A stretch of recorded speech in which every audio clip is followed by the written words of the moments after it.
Jay, but Oh, the webmaster's in. Somebody's hit that button, Ronnie. Somebody's hit that button. Are you well? Oh, hello there, Martin. Good to see you. Up in the UK. That's right.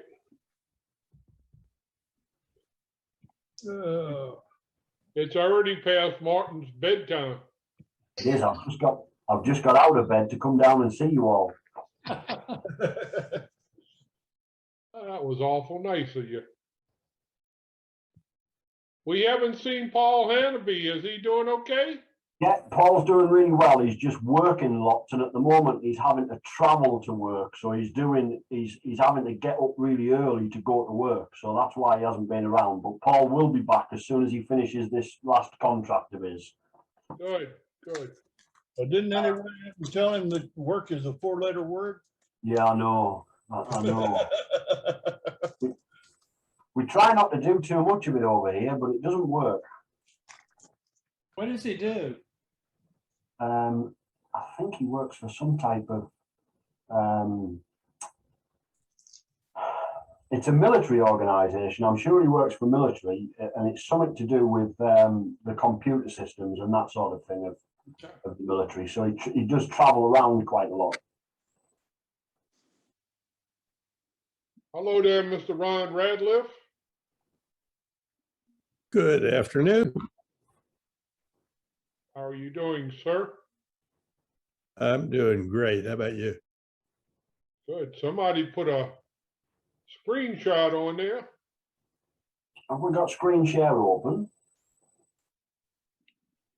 Not me. John Brown John Brown. did.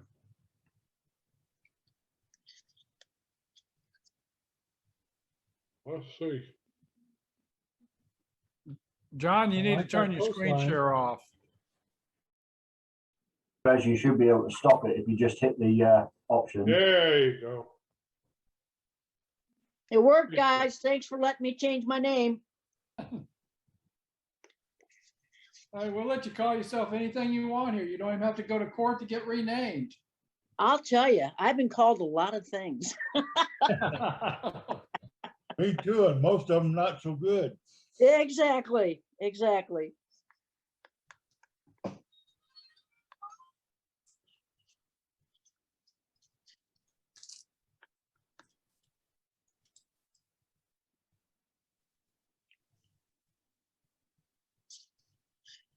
Let's see. Let's see.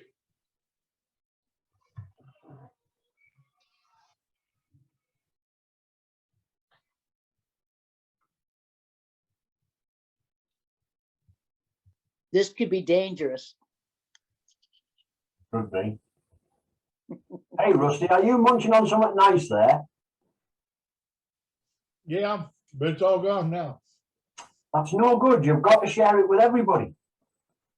We'll run down to the corner store and get you some peanut butter lovers Reese's then.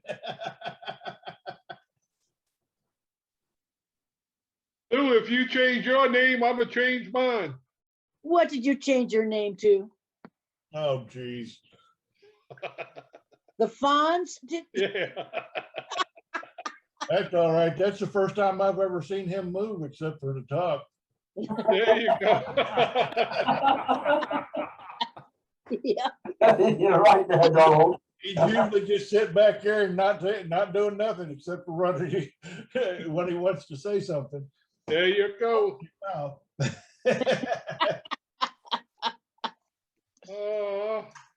Mhm. Yeah, you're talking about being called things. I took my grandson and his little buddy fishing the other day, and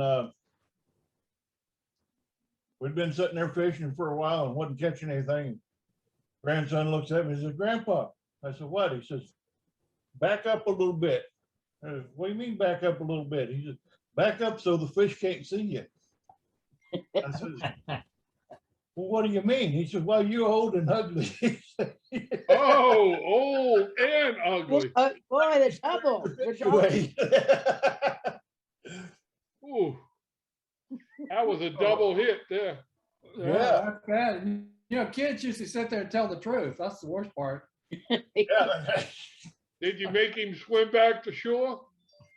We were bank fishing, so I couldn't, really. And he got a tube in his ear. If I throw him in, I'll get his ear flooded with water, and then he get an ear infection again. How old is he? He's 12. He's old enough to know better, but too young to resist. That's what it is. I see we've got closed caption missing today. Oh, let me turn it on.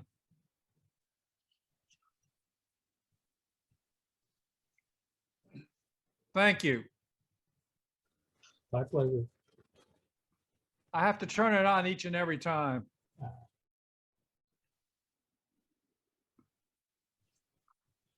Oh, boy. There we go. I can see.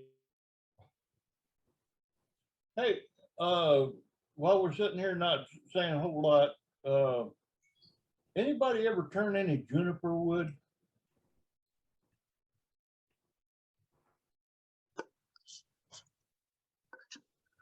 Your name what?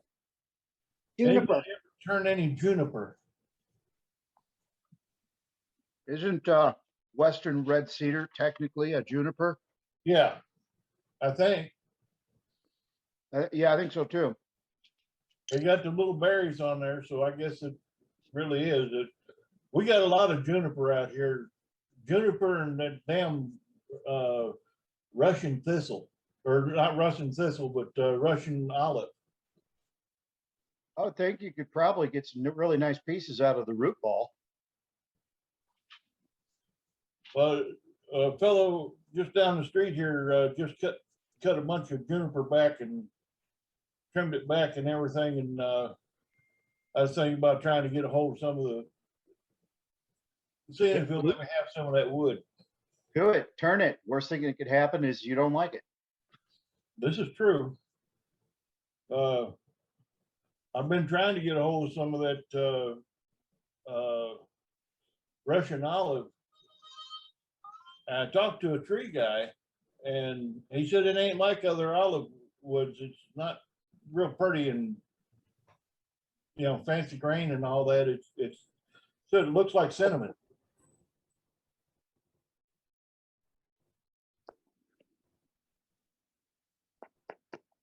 So I want to try to get a whole piece of that and see what I can do with it.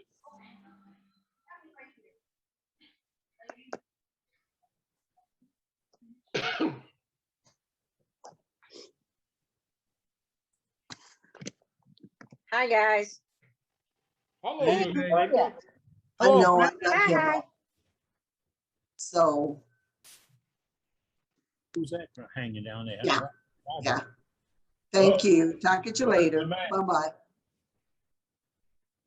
Hey, Roger, your audio's on and we're looking at your wife talking on the phone. Look what Hey, the look cat who's in brought the in. shop. Eddie, I've made your host. Oh, thank you, sir. Appreciate it. Now, I am going to shortly drop offline and go outside and hook up outside in my shop. So you'll have to let me back in and make me a co-host when you do that. So, Okay, just let me know you're back. well, since you're out, since you're doing it, I'll go ahead and do that now. Okay, fine. I'll Thank go you, shut sir. my computer down and go do that, and y'all have got it. So, and I'll come back in a few minutes. See you in a little bit. Thank you. Wow, got a good crowd tonight. Good evening, everybody. Hi, Eddie. Hi, Hi, Eddie. Eddie. Hi, Sue. Eddie, are you doing a demo tonight? Yes, ma'am, I'm trying. Woohoo! I'm in the shop. I came out, I got all set up, and then my OBS won't talk to my Oh, laptop. So we're going to try to work around that a little bit. If I can, we'll do it. But hey, we are the Worldwide Woodturners. I got two backups, not one, two backups tonight. And both of them y'all have asked for. So hey, we're kind of filling in the gaps where they need to be filled in. We're at the wrong glasses. So, see, Martin Clarkson's with us tonight. Good evening, Martin. Evening, Eddie. You well? I saw the photographs of the bottles that you put on Facebook. Yeah, I turned them. I put your details next to them because one of the guys was asking a couple of weeks back. I missed the meeting last week, but about displaying the bottle stoppers. So I thought I'd make a few just to show them how I used to do it when I used to do the craft fairs, and it ended up where I sold more bottles than I did bottle tops, but it works and it looks okay, and it doesn't clank around and you can't break them. They're beautiful pieces. Folks, we're going to have them on our website.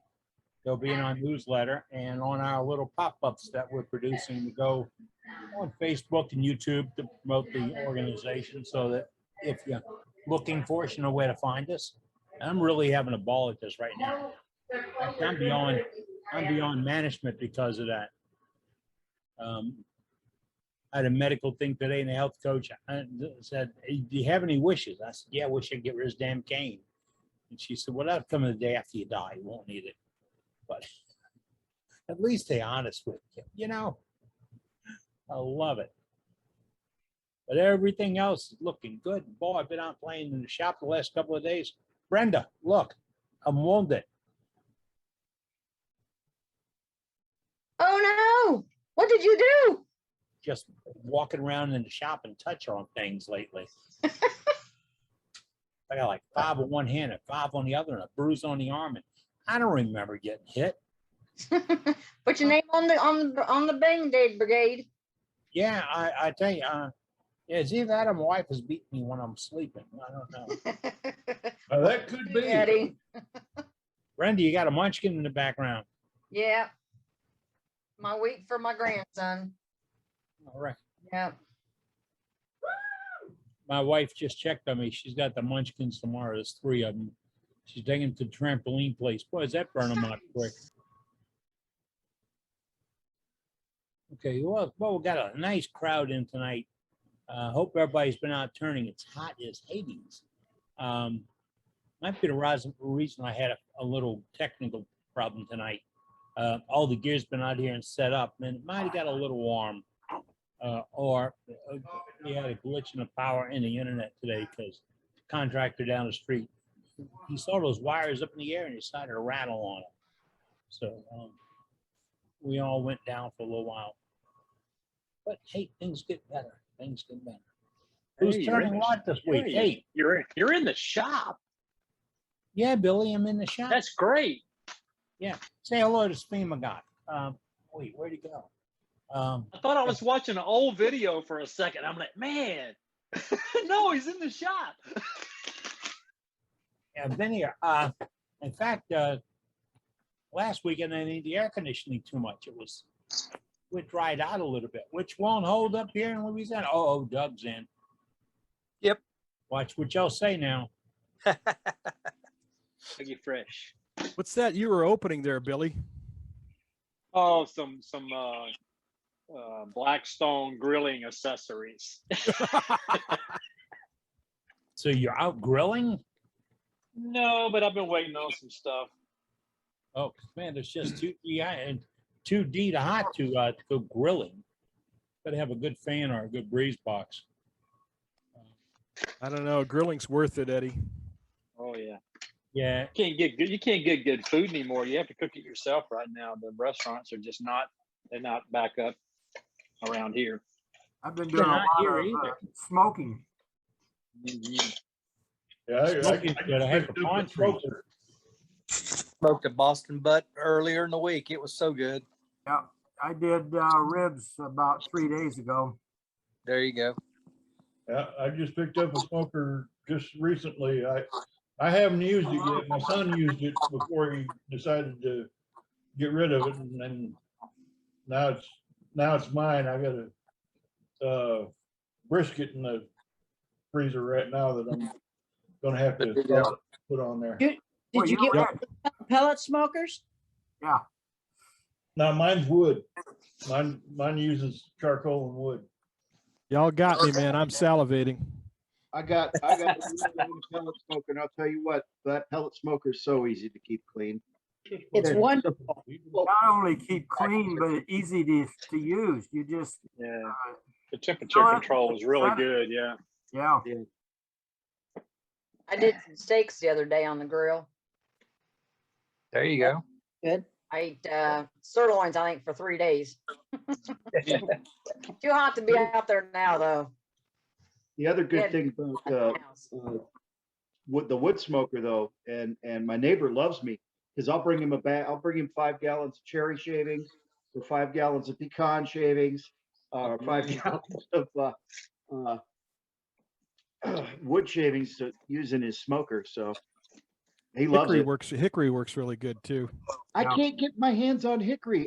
I'm in North Carolina. Why can't I find hickory? I'm telling Well, you. all I got to say is in my sub here, I've got 2 on my property and there's one big one across the street. So, and I'm watching them, believe me. Oh yeah, yeah. No, we had a wind.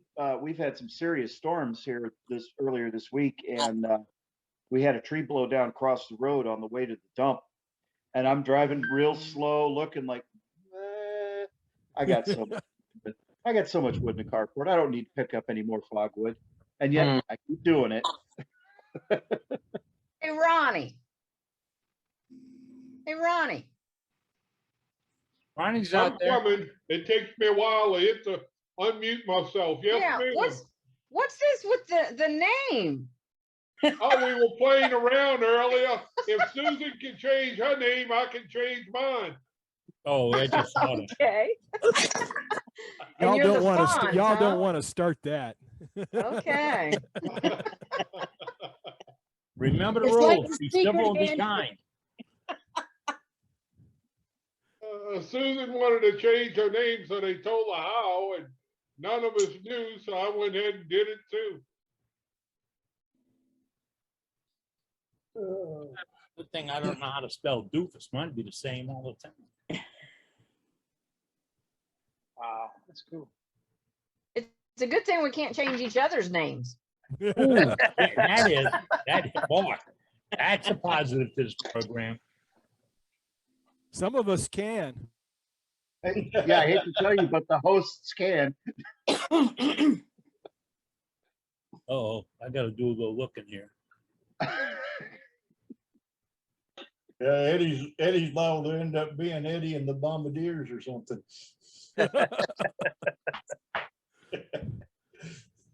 Yeah, I can rename. I think I can rename everybody, huh? Yeah, you can.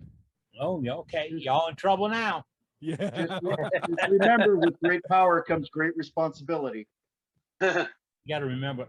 And a whole lot of fun when people ain't looking. Yeah. When we created this thing, there were 3 rules. One was be kind, be civil, and yeah. Well, we're going to be kind and civil, not do that.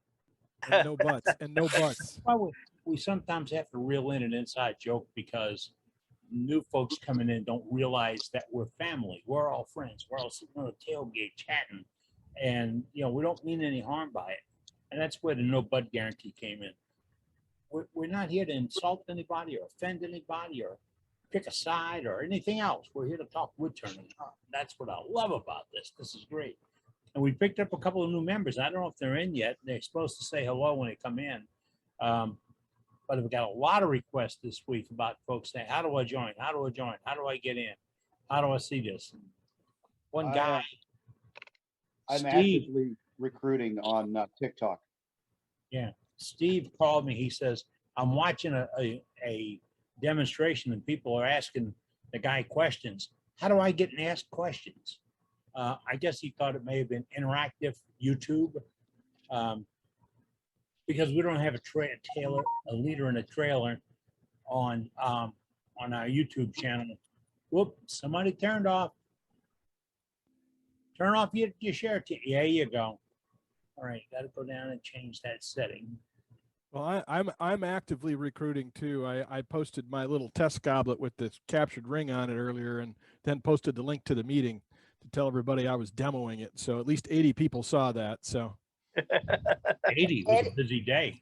Hey, Eddie, who changed your name?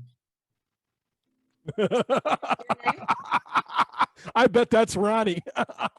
Ha! It's happening. Oh, it took me a minute to find it. All right. Hey, wait a minute, that name fits a bunch of us in here. Oh my goodness, there's several. All right, Ronnie, Ron Goblets Rad, are us. Mm. 10 years ago, Ron Radcliffe said, "I'll save you from the glare." So this is from Ron. Hey, Eddie, can you make me co-host, please, sir? Yes, sir. Thank you. Find you there. Nice hat. Yeah, I burned out a couple of them. They're so comfortable, and I am a staunch patron of veterans. I mean, this is just the way things have to be. I'm not embarrassed by it, ashamed of it, and I think they're preserving our freedom. So, hey, I just talked to the Sarge a little while ago. We all know who the Sarge is, Doug Rowe out in Arizona, and they have finished working on the shop. He's moving in. It's not quick, but he commented about power requirements on his lathe. Somebody misled him on what he needs to have 220 dedicated for the lathe. And he said, the guy says, I might have a problem. The instructions say I have to have a 20 amp breaker for my lathe, and I have a 30. No, it's a problem if you have a 20 sharing it. If you have a 30, you have a built-in overload, and it'll pop out at 30. So you're okay. You're healthy. You're strong. And he was saying he's busy writing reports. Apparently, Arizona had a pretty good storm, windstorm, rainstorm, whatever this week, and his base took a little bit of a hit. So he may join us in a little while. But everybody took a hit this week on weather. Everybody. I was shocked when I saw what happened in Houston. I mean, it's like they almost floated away. Dallas, they almost floated away. And we actually got a little rain up here last few weeks. More rain than they could handle in Houston. We hadn't had any rain all summer until like 2 weeks ago. 2 or 3 weeks ago, and then we got like a week of it rained just a little bit every day. No flooding or anything, and then it rained last night. Little thunder shower enough to make my dog nervous and make him wake me up. That's what they're there for. Wake you up when things are going wrong. I get a huge black lab. Thunder hits. She's under the table, under my feet. And she's learning to put her head on my foot. Like, hey, I'm here in case you need a rub on me. Mine go outside and howl at them. At the thunder and lightning. Mine jumps up on the bed and he'll lay down almost on top of me, and then another little rumble will come by and he'll jump up, spin around, and lay down again. And so if it's thundering outside, I don't get no sleep. That's a 65-pound pit bull. He just, yeah. Biggest scared cat you ever saw. I'm glad mine don't do that.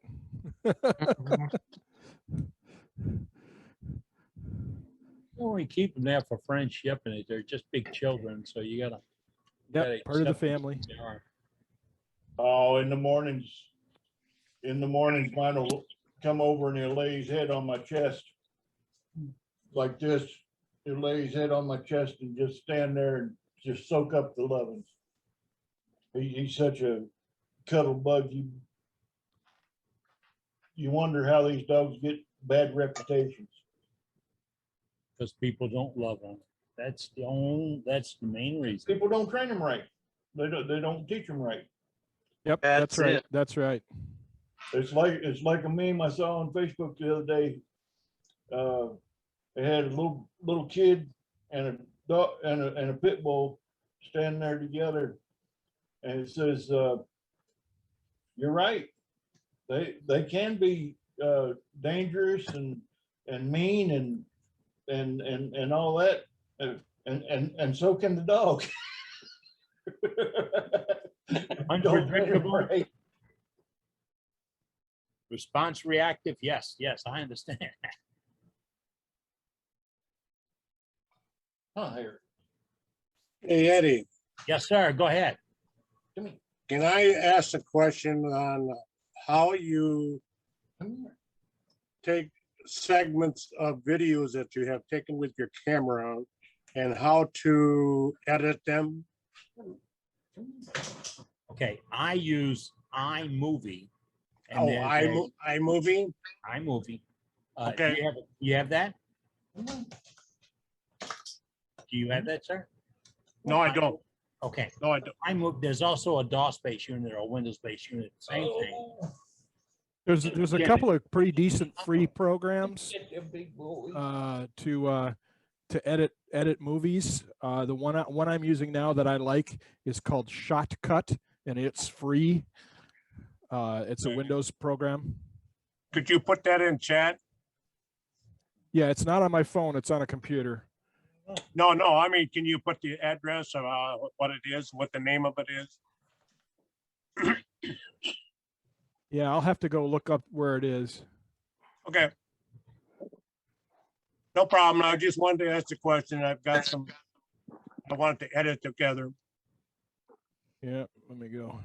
There's a handful of free programs out there that allow you to import and edit video. Now, you can't get too fancy, but the trailers that we're showing for the promotions, those came from iMovie.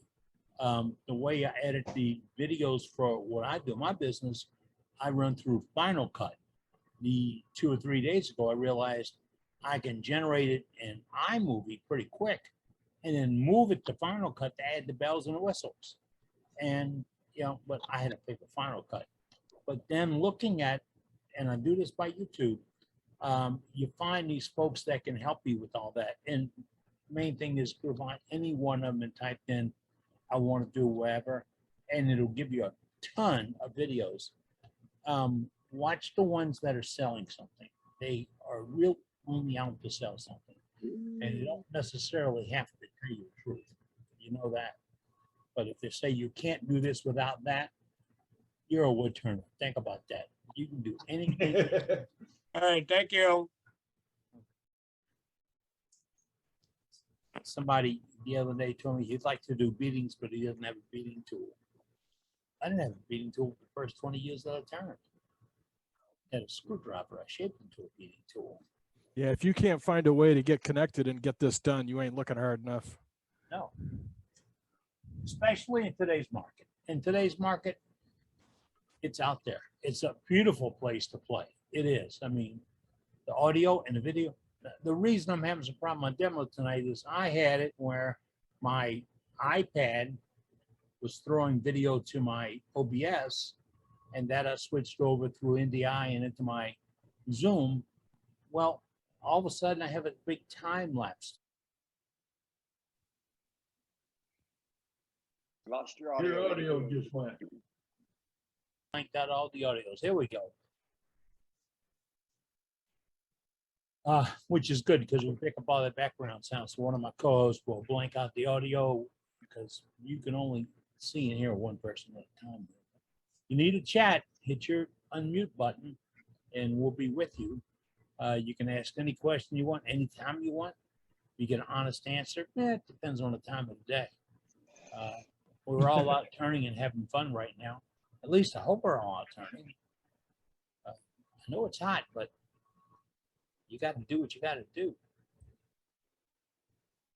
I see Dane popped in. He's our gallery host. Eddie? Sir, go ahead, please. Mr. John is in the house.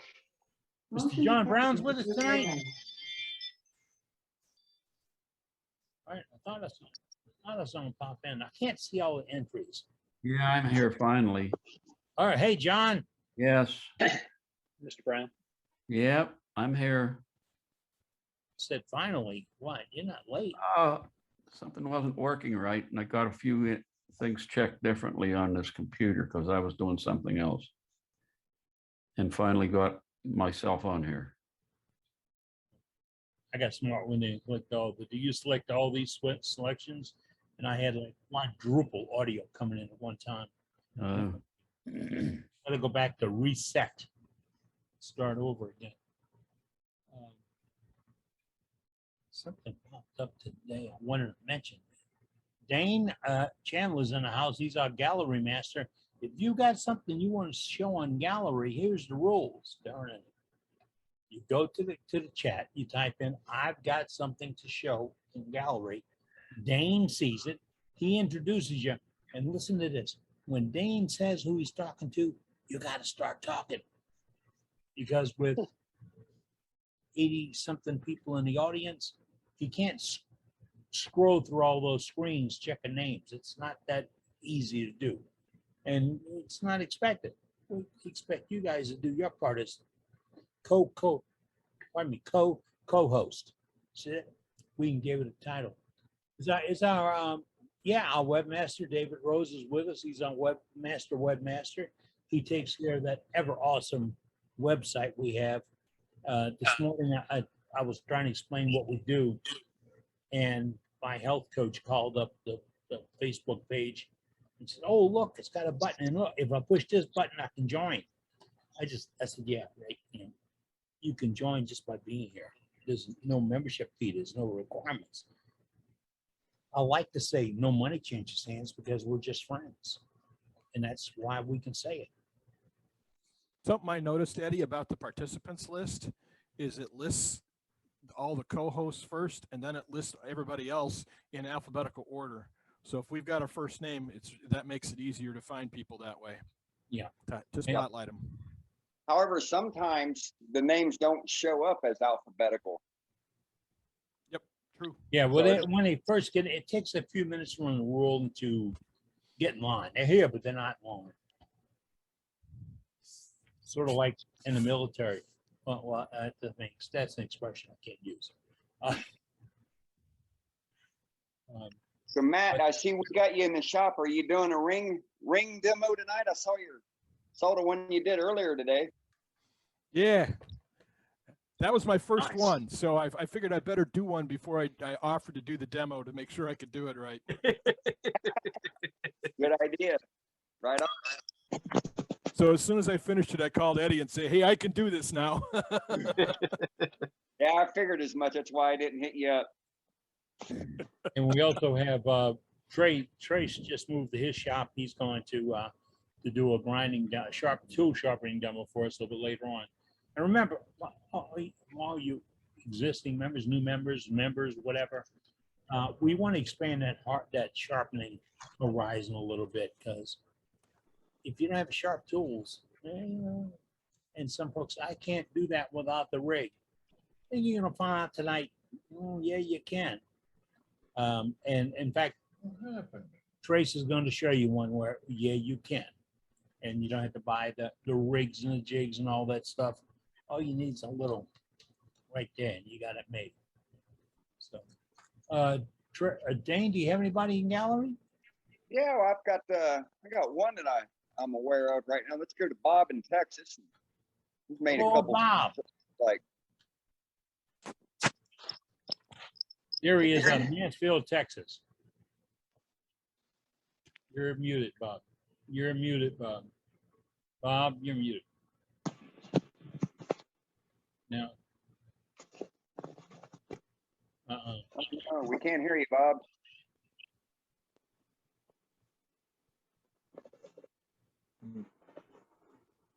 Not yet. It doesn't show he's muted, but we can't hear him.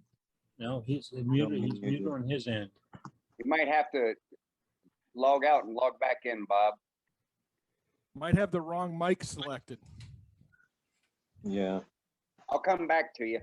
He might be faking us out, just moving his lips. He's a wood turner. He's not beyond any of this stuff. All right. You had somebody else up, Dane? Yeah, let's go to Joaquin and see what he's doing. Hey, man. Howdy. So I've got this. What is it? Oh, that's yeah, Apple what is wood. Phone charger. And that's a phone charger. Oh, it'll go through that wood? I cut it, I carved it out. No, but I mean, Trent, to Yeah, yeah. So I saw a video of a guy making a desk, and he took a stack of playing cards, set it on top of the charger, set his phone on, and then pulled cards out until they had the right thickness. Well, I got this big heavy case on my phone, so I did the same thing. And then once we get the thickness of the playing cards, just take your caliper and measure it, and that's how much depth of wood you can put above the top of the charger. So I've got a good maybe a little bit more than 1/8 of an inch above the charger. As long as you don't get too excited when it's moving off the top, works real well. And I just plop my phone on. It's not plugged in right now, but I plop my phone right on there, and it works fantastic. Wow, I like that. That's awesome. And it looks so much better than that rotten piece of plastic, you know? Yeah. It's prettier. I don't know if this is relevant or not, but I just upgraded my car, and they told me that I got to take the phone. It's got a charger in it, so they told me I got to take the phone out of the case or it'll melt the case. So yeah, I don't know if that's if that's heat is an issue. Heat is an issue. What I did first of all is I did not put any finish inside underneath this.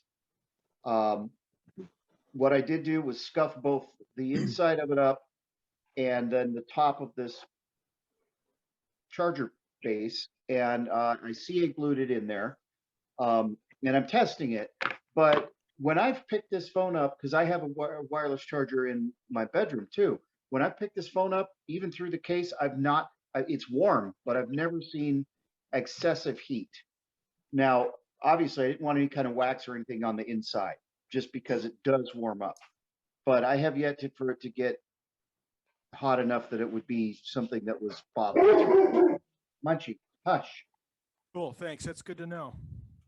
So this is a ring box, and when I started turning this little piece of burl, I wasn't sure what I wanted to do with it, and then I saw a video, an older video from Worth the Effort on YouTube, and he was demonstrating his 3-wheel polishing system, which was what I was looking for, and he was polishing ring boxes. So here's this natural edge burl ring box, and can you hear it? No, wait a minute. Wait a minute. Come on. It pops. This burl is really dry, and it's held its shape perfectly, even in the humidity here. So Very nice. that's what kind of burl? cherry. That's cool. It's wild cherry. Cherry? Yep. You And, finished? this is the tongue honey that I'm beta testing for Brad's workbench. That and then just polish, just a three-wheel system polish over the top. And this is his tongue wax. Nice finish. I am really pleased with the tongue honey. When it hits the market, I hate to admit, but I'll probably be his first customer and buy 3 bottles. It's impressive. What is it, a tongue oil and wax combination, or? I'm not sure if it's a tongue oil and wax or if it's just a mildly heated tongue oil so that it begins to thicken. He doesn't use any kind of drying agents or any of those chemicals because he wants the finish to be food safe. And I don't want to steal his thunder, because this is what I really like about this tongue wax is, here, I'll show you on this piece, or this tongue honey, same finish. It's the tongue honey. In fact, chunk of the same burl. When you put it on places like the burl, right, it doesn't run. With tongue oil, when you put the oil on, you're scooping up, drips along the sides. This doesn't run, it clings, it just sticks there like honey, which for live edge pieces, I couldn't ask for a better way to finish it unless I was spraying it out of a can. So that's what I really like about this, is you put it on just like tongue oil, walk away from it I let it on both these pieces. I just let it set overnight and then wiped off any excess. This is dry burl, so it drank it. So there wasn't really a lot of excess. and you just get this really wonderful deep glow. It's just a warm finish. I really, really like what it's doing. So yeah, it's good. So that's another piece of the pearls, just a little hollow former stick vase. So where do you get tongue holding? He's not marketing it yet. He said this fall, but it'll be at Brad's workbench. It'll be on his Etsy store, and I'll talk to him. I'll holler at him later tonight, and I'll send a message to Cap Medi if he has a projected date. Because he's still, I guess he's got it, some of it at a lab or something, doing some testing. So there's, I don't know how many turners. There's a few of us out here who are just testing it and coming back to him with how it finishes. And I can't say enough good about how it finishes. It really, I mean, look at this. You just get that wonderful, rich glow. It's not super shiny, but it's also not matte and dull. It just finishes really well. Touch Now, this one. I like that. This is Sometimes you don't want the gloss, you want the wood to dance. This is Eastern Red Bud that was blown down in 2017 in my dad's garden in Roseburg, Oregon. And I got a package in the mail Tuesday morning. I had no idea. It was a big plastic tote, and I'm sitting here going, what on earth? And I opened it up, and it was pieces of branches from my father's extensive gardens. He's got a 7-acre garden. And so this is the first time I ever touched this. This is also finished. This is with the tongue wax from Brad's workbench. And I couldn't be, this is just, I absolutely love this little platter. It's a great place to put your keys or your M&Ms. But I was able to keep the bark, which was pretty cool. Nice work, Joaquin. That was just one Very end nice. of the branch. So somebody asked me if this could be done. It's a butter bell. You put your butter in there, put a little bit of water down here, keep the air out, and it keeps your butter fresh. That's maple. Maybe one of you have seen this. This is maple. I know this is maple. Is this early stage spalting? What's going on here? Mhm. I believe it is. That's what it looks like to me. It's gorgeous. It's really, I mean, look at, just got all kinds of character and stuff going on in here. I bought some maple blocks to do hats with, and they had a lot of that character like that in them. That's wild. And then just working on, I'm maxing out my little 1216. And you've been busy. I've been working. I love, is this the one? Yeah, this is my favorite of these two. It's got just the edge of the pith in it. And these are a couple of branches that were coming out. So it's just like the corner of the crotch. But that's absolutely my favorite part of this whole bowl is the natural inclusions right here. This one isn't near as exciting as this one to me. So that's what I got this week.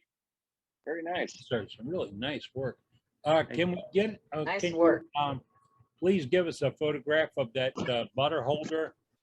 Yes, sir. Like 2 photographs so we can put it on our Facebook and our website and explain it. Will do. Well, thank you. Well, we're picking up some photographs for the website and Facebook. A lot of folks sending in photographs of the work they do, and that's what we're looking for, is the work you do. And it's not a look what I can do, look what you can't do thing. It's a let me share with you what I have done, what I've managed to make in my shop, what I created, what I changed, what I, or whatever. All we want to do is see what you're doing because it gets this working. Get this working, we'll all recreate it. Uh-oh, the team is in. Did y'all see it? The team was in. See if we can get over to them. There they are. Man, Cash looks like he's doing what I wish I was doing right now. Exactly. He's pretty comfy. He's pretty chill. Hi, everyone. Hope all's well. Same haircut as Eddie. Yeah. Getting out of control. That's, Ronnie changed my name on a site. And I had a truce going with him, but that's over. Good to see you, Cade. Really good to see you. Good to see Cash too. Looks he perfect. He looks so perfect. Oh, really. I guess That's Kimmy awesome, isn't with Cade. us. Good luck. Kimmy isn't with us Congratulations. tonight. She'd be going goo-goo over this. Thanks, everyone. It's early evening, folks, and we're gathered around and we're chatting wood turning, and we've got a couple of demos for you tonight. And I tell you what, one of my co's put me up on the spot right now, and I'm okay with that. Only I'm going to check and see if I can go to the right. Yeah, look, I'm in the right program, so I'm going to pop into that. I want to do a little something on bottle stoppers because we have a bottle stopper challenge happening in a couple of months. Ooh. And our challenge is simple. Our challenge just works like this: turn the stopper, and for Thanksgiving, give it away to somebody. That's right, give it away. It's part of the deal. It's like the wake stand deal and the Freedom Pen deal. Your work, you give it to somebody to make them happy. And trust me, everybody likes what you turn, and they all go, so can you make one for me? That's my doctor said this morning. I like that. Can you make one for me? But she was pointing at Martin Clarkson's light. And I said, sure, I knock those out every week. If y'all haven't seen that, that's a piece of work. Let's get back to bottle stoppers. My plan was to pop in and have 3 cameras so we can look at this thing in a couple of different views and help you along. But I'm going to pop over to this. Oop, now you get on the right page to do this. Looking here on my late now, this is my bottle stopper mandrel. I get this from Niles. She's an old friend. She does some awesome work, and she's got an idea on what's happening with turning, which I like. But it's a Morse taper. It's being held with the drawbar, and it comes in and runs very true. It's very true, and I can put a stopper in and turn it. But suppose you don't have this. Let's look at some of the options. I'm going to look at where I started doing stoppers a long, long time ago. And I was taking my stronghold chuck with those dovetail jaws. See if I can do this. Okay, the dovetail jaws. And I was holding, of all things, a 3/8" bolt. That's right, just a bolt. Put through it. Run it through the chuck and let enough stick out the way you get a good bearing. You've got the faces to bear the wood against, which is critical. You've got a bolt. And I got that at a hardware store, expensive, 47 cents. But that's how I used to hold it. Then I stepped up a notch and I went to this. This is a collet chuck. The machinist, you'll recognize it, but it's a collet chuck. The beauty of this chuck is you can hardly see the cracks. See that little crack right there? Well, when you tighten down on it, you actually tighten down on 99.1% of the loadable area of the circumference. I've practiced that. But it'll grab the bit and hold it tighter and safer than that scrolling chuck will. And all you do is pull down on the drawbar, and when you get done, you loosen up on it and pull it out. And that's if you're using a wooden plug or a plastic plug. Now, drawbar, that's what's sticking in it right now. That's a piece of 3/8" rod. It's long enough to go through my headstock, and I put the piece just like this one. I put it in my headstock. On the back end, I tighten up the nut on my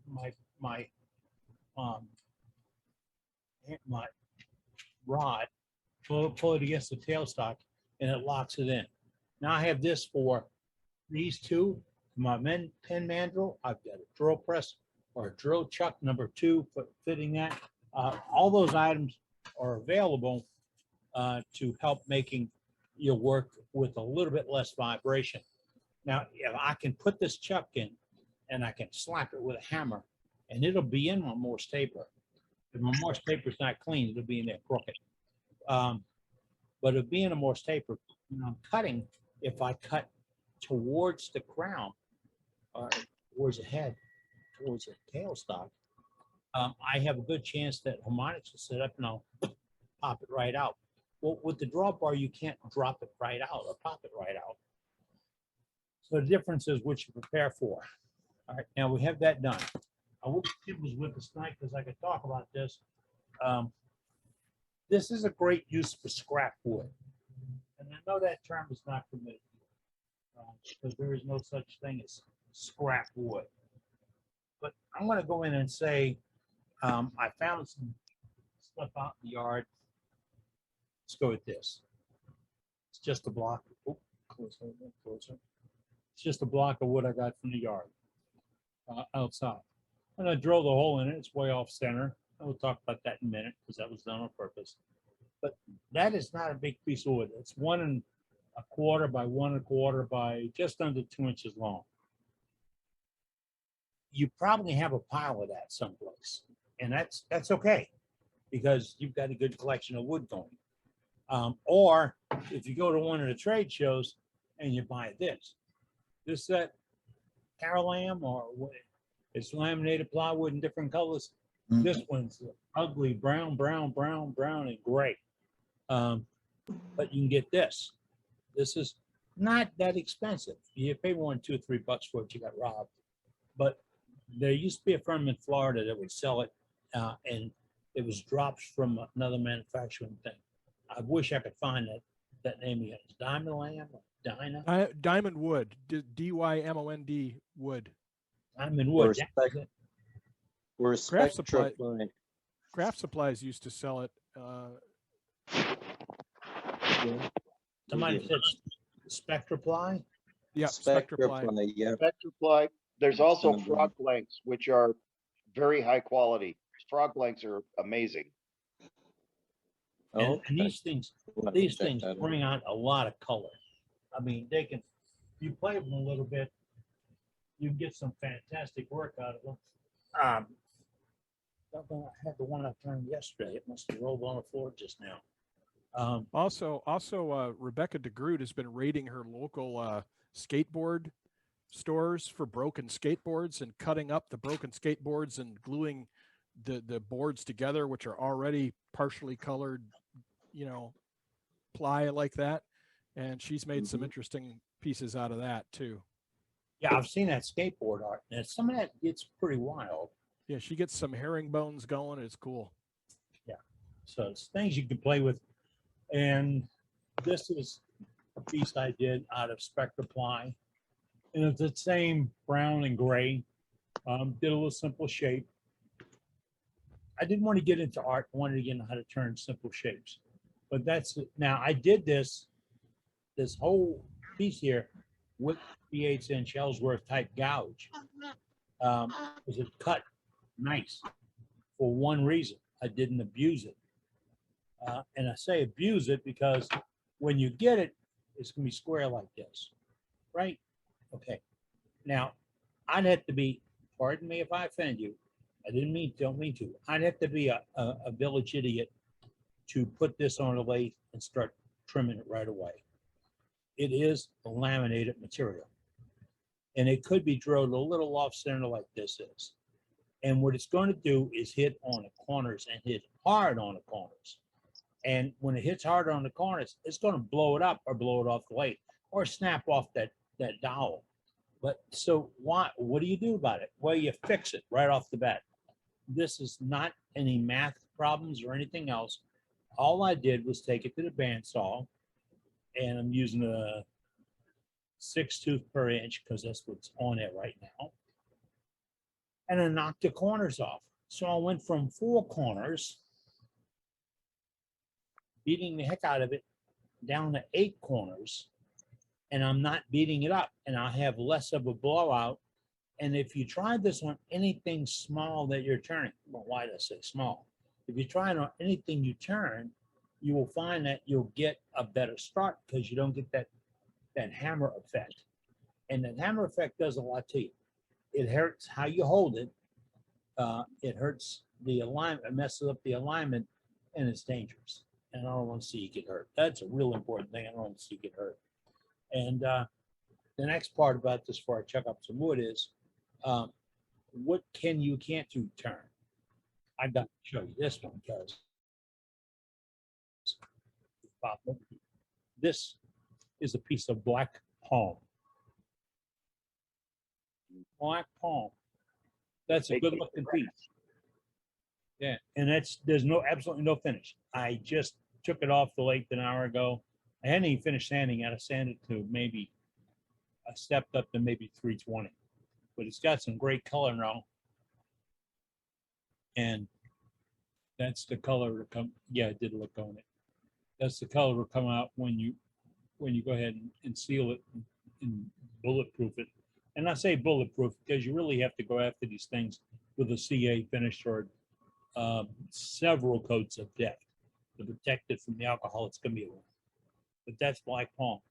That is hell to cut. I'm being polite. That is hell to cut. All that gray is powder. All the black is the strength grain. There's a whole lot more powder than strength grain. What it means is when you cut this, you better be in control of your edge because your edge is everything you got. You can't plow this. It'll just tear up like you won't believe. And it sands terrible too. But it's a beautiful piece of wood. It's unique and it's nice to play around with. Eddie, is there more than one type of black palm? Because the black palm I have is all black with a little bit of white in it. There is. Larry Zara and I, Larry from Texas, Gulf Coast Turners, and I each bought a 3-foot length of this. It was almost $30 for that 3-foot length of 1.5 by 1.5 blackwood. And it was labeled black palm. And a couple of months later, when we went back to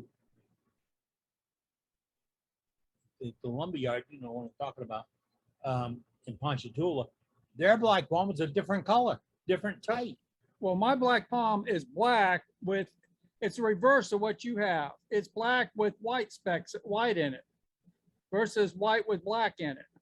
I have a piece I did, and that's even harder to cut. I did a lid out of it and domed it so you see the color coming and going. It was nice, but there's another thing I found on the black. I use it for accent on the top of some of my finials. And what I found is to prevent it, because it chips so badly and splits so easily, I wound up soaking it with super glue, and that greatly increased my likelihood of it actually making it through the process. Well, my best friend out here today, and I'll look and see where I moved it to, is that bottle of super glue. Because on that black palm and even on the Spectra ply, I will drizzle it with the super glue before I get to the final sanding and finishing, because number one, it tightens it up. And once you put the first coat, and I'm talking regular CA folks, once you put the first coat on, you will see what your finish will look like. It's not a finish, but it'll let you know what your finish will look like. You'll see the highs and the lows and the scratches and all that, because you're working with a little bit of piece of wood. So if you have that semi-finish on, that'd be nice how to say that, it'll enhance the faults. It'll enhance them, and then you go back and work on them again. What I'm saying is black palm chips out so badly with the grain, I wound up putting super glue on it to hold it together so I can turn it. Yeah. Oh, and that's what I would have done to this piece I have here. But I wanted to cut it dry so I could show the piece, and really I had to recut it 3 times and go sharpen my gouge on my 3rd pass because it was coming apart. And if I'd done the CA, I probably would have got around that. I'm looking for the super glue, and it's right here in front of me. I'm looking for the wrong color bottle. But I'll use that super thin CA to tighten it up. And you know, if you turn anything soft, like 2x4, yeah, and it's starting to separate, come apart or whatever, do the CA drip over. Just and it goes in so quick, and it's curing the second it hits the air. Do the light drip on it, let it get in there. Now here, if you wear glasses or you're wearing your face shield, give it a minute. Okay. Otherwise, you're going to spend a lot of time with acetone getting it off. All right, I'm going to pop back over here and y'all bear with me. This is the chuck, and it is a mandrel. That face of it right there at the end is the same size as the socket on the bottle stoppers I'm using. I'm using a stainless steel product. Mine's colored to a gold, and I have a couple other ones, but it's the same size. That is a key size. I don't want to go smaller. I can be larger and have it finished. Smaller just doesn't work. You put them on just by, I drilled the hole, just like I showed you. I drilled the hole, and then I just have to thread it on. Well, I normally cheat a little bit and power up the lake a little. This ain't one I drilled for this program. Change for another one. Running forward? Yes. You drill a hole that is a little bit smaller than 3/8. And because I still haven't found my package of parts to do this with, because I have a box of parts dedicated to doing bottle stoppers, I'm kind of winging this a little bit. I don't have the right drill sizes and things, but it's not an excuse. It's a matter of fact. But I'll start by getting a little tailstock pressure on it. Once it starts threading, it just walk itself in.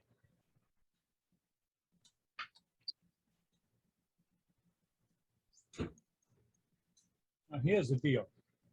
You can't see the far side. I'm not going all the way up to the mantle over here. I drilled it on a slight angle on purpose because that happens to. But now I'll bring my tailstock up. Part of here. I'll bring the tailstock up, put a little bit of pressure on it. That pressure, so now I can fix that piece that goes against the mandrel down here. I'm going to take and run in with a parting tool and clean that end up, face it off, if I may. And that way, when it sits on when the bottle stopper pulls up tight to it, we won't have any gaps. You don't want a gap there. You want to clean it up for that. Speed is about 1800 or so.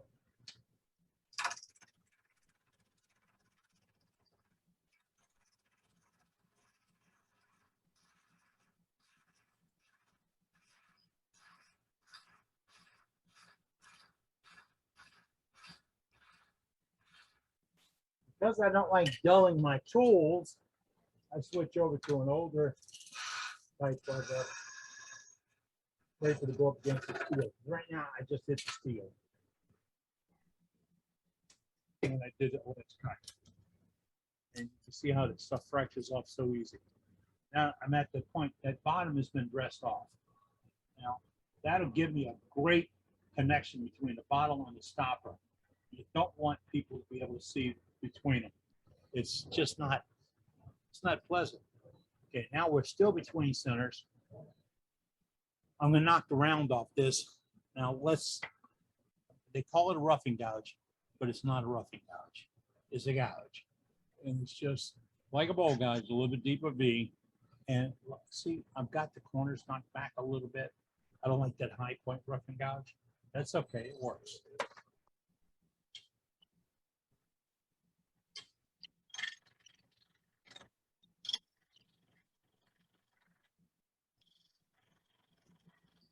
Always rubbing the bevel.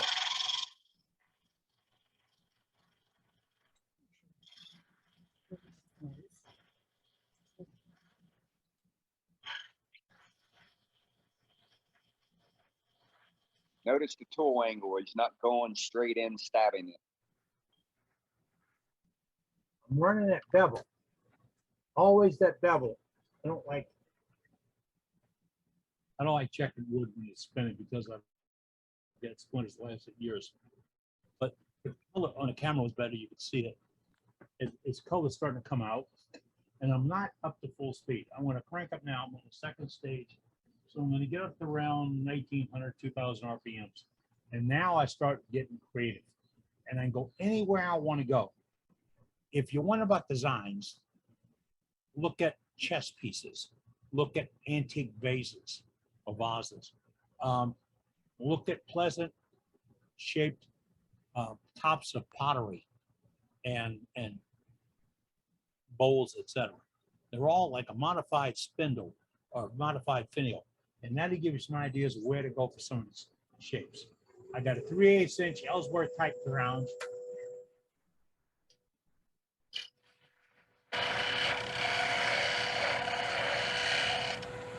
Whoa.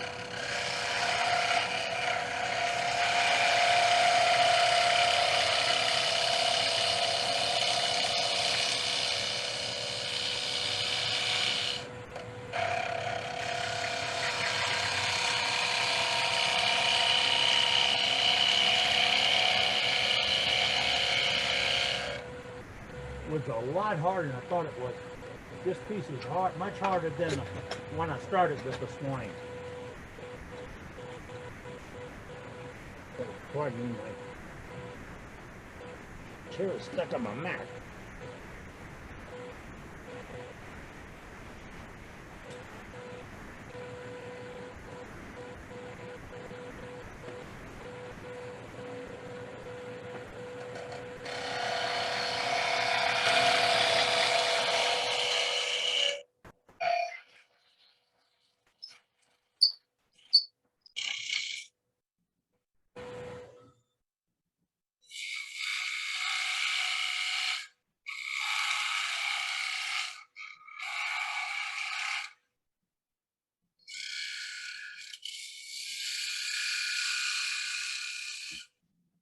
It was all slicing cuts. If I were to go into the tool flat with the V straight up, it would tear this thing apart. So I rolled it over on the edge, got a good slicing and moved in there.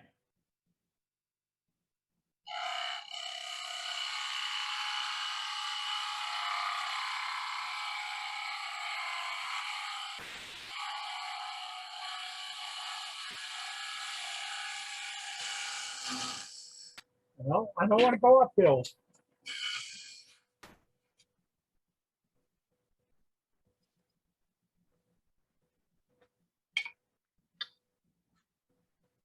This is about halfway where I want to go for shaping it. I hate the way these cameras are working right now. But I'm very coarse. I've done all slices, and I don't have any holidays or voids down through here. It's cutting up really nice.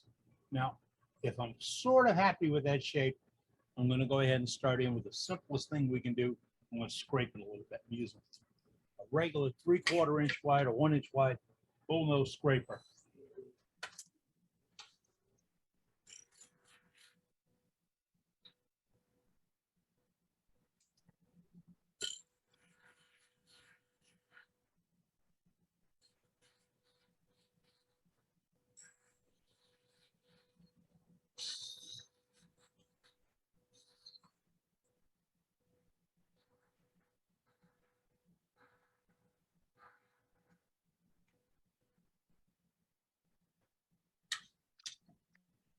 That is actually a finer cut than I could have possibly got with my my gouge, because I've peeled off the outer level of it, and it makes it really nice to work with. If I abuse it, it's going to go crazy on me. Now I have to detail my top. I'm a little loose on the mandrel. I stopped it a second ago, but and I could put a piece of tissue paper in it to tighten up, but we're going to keep rolling.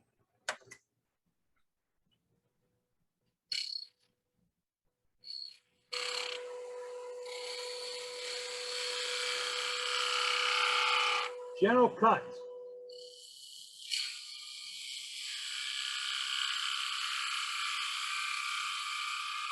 Not like that one, that was a catch.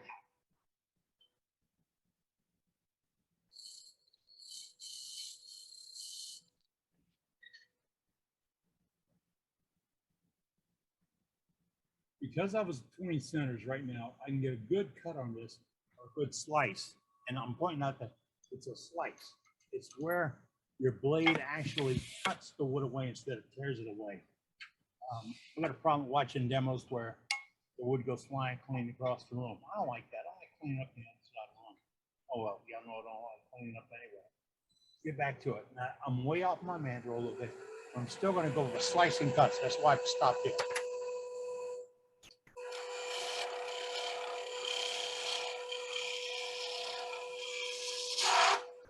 Whoop. You can see I should have put that little piece of tissue paper.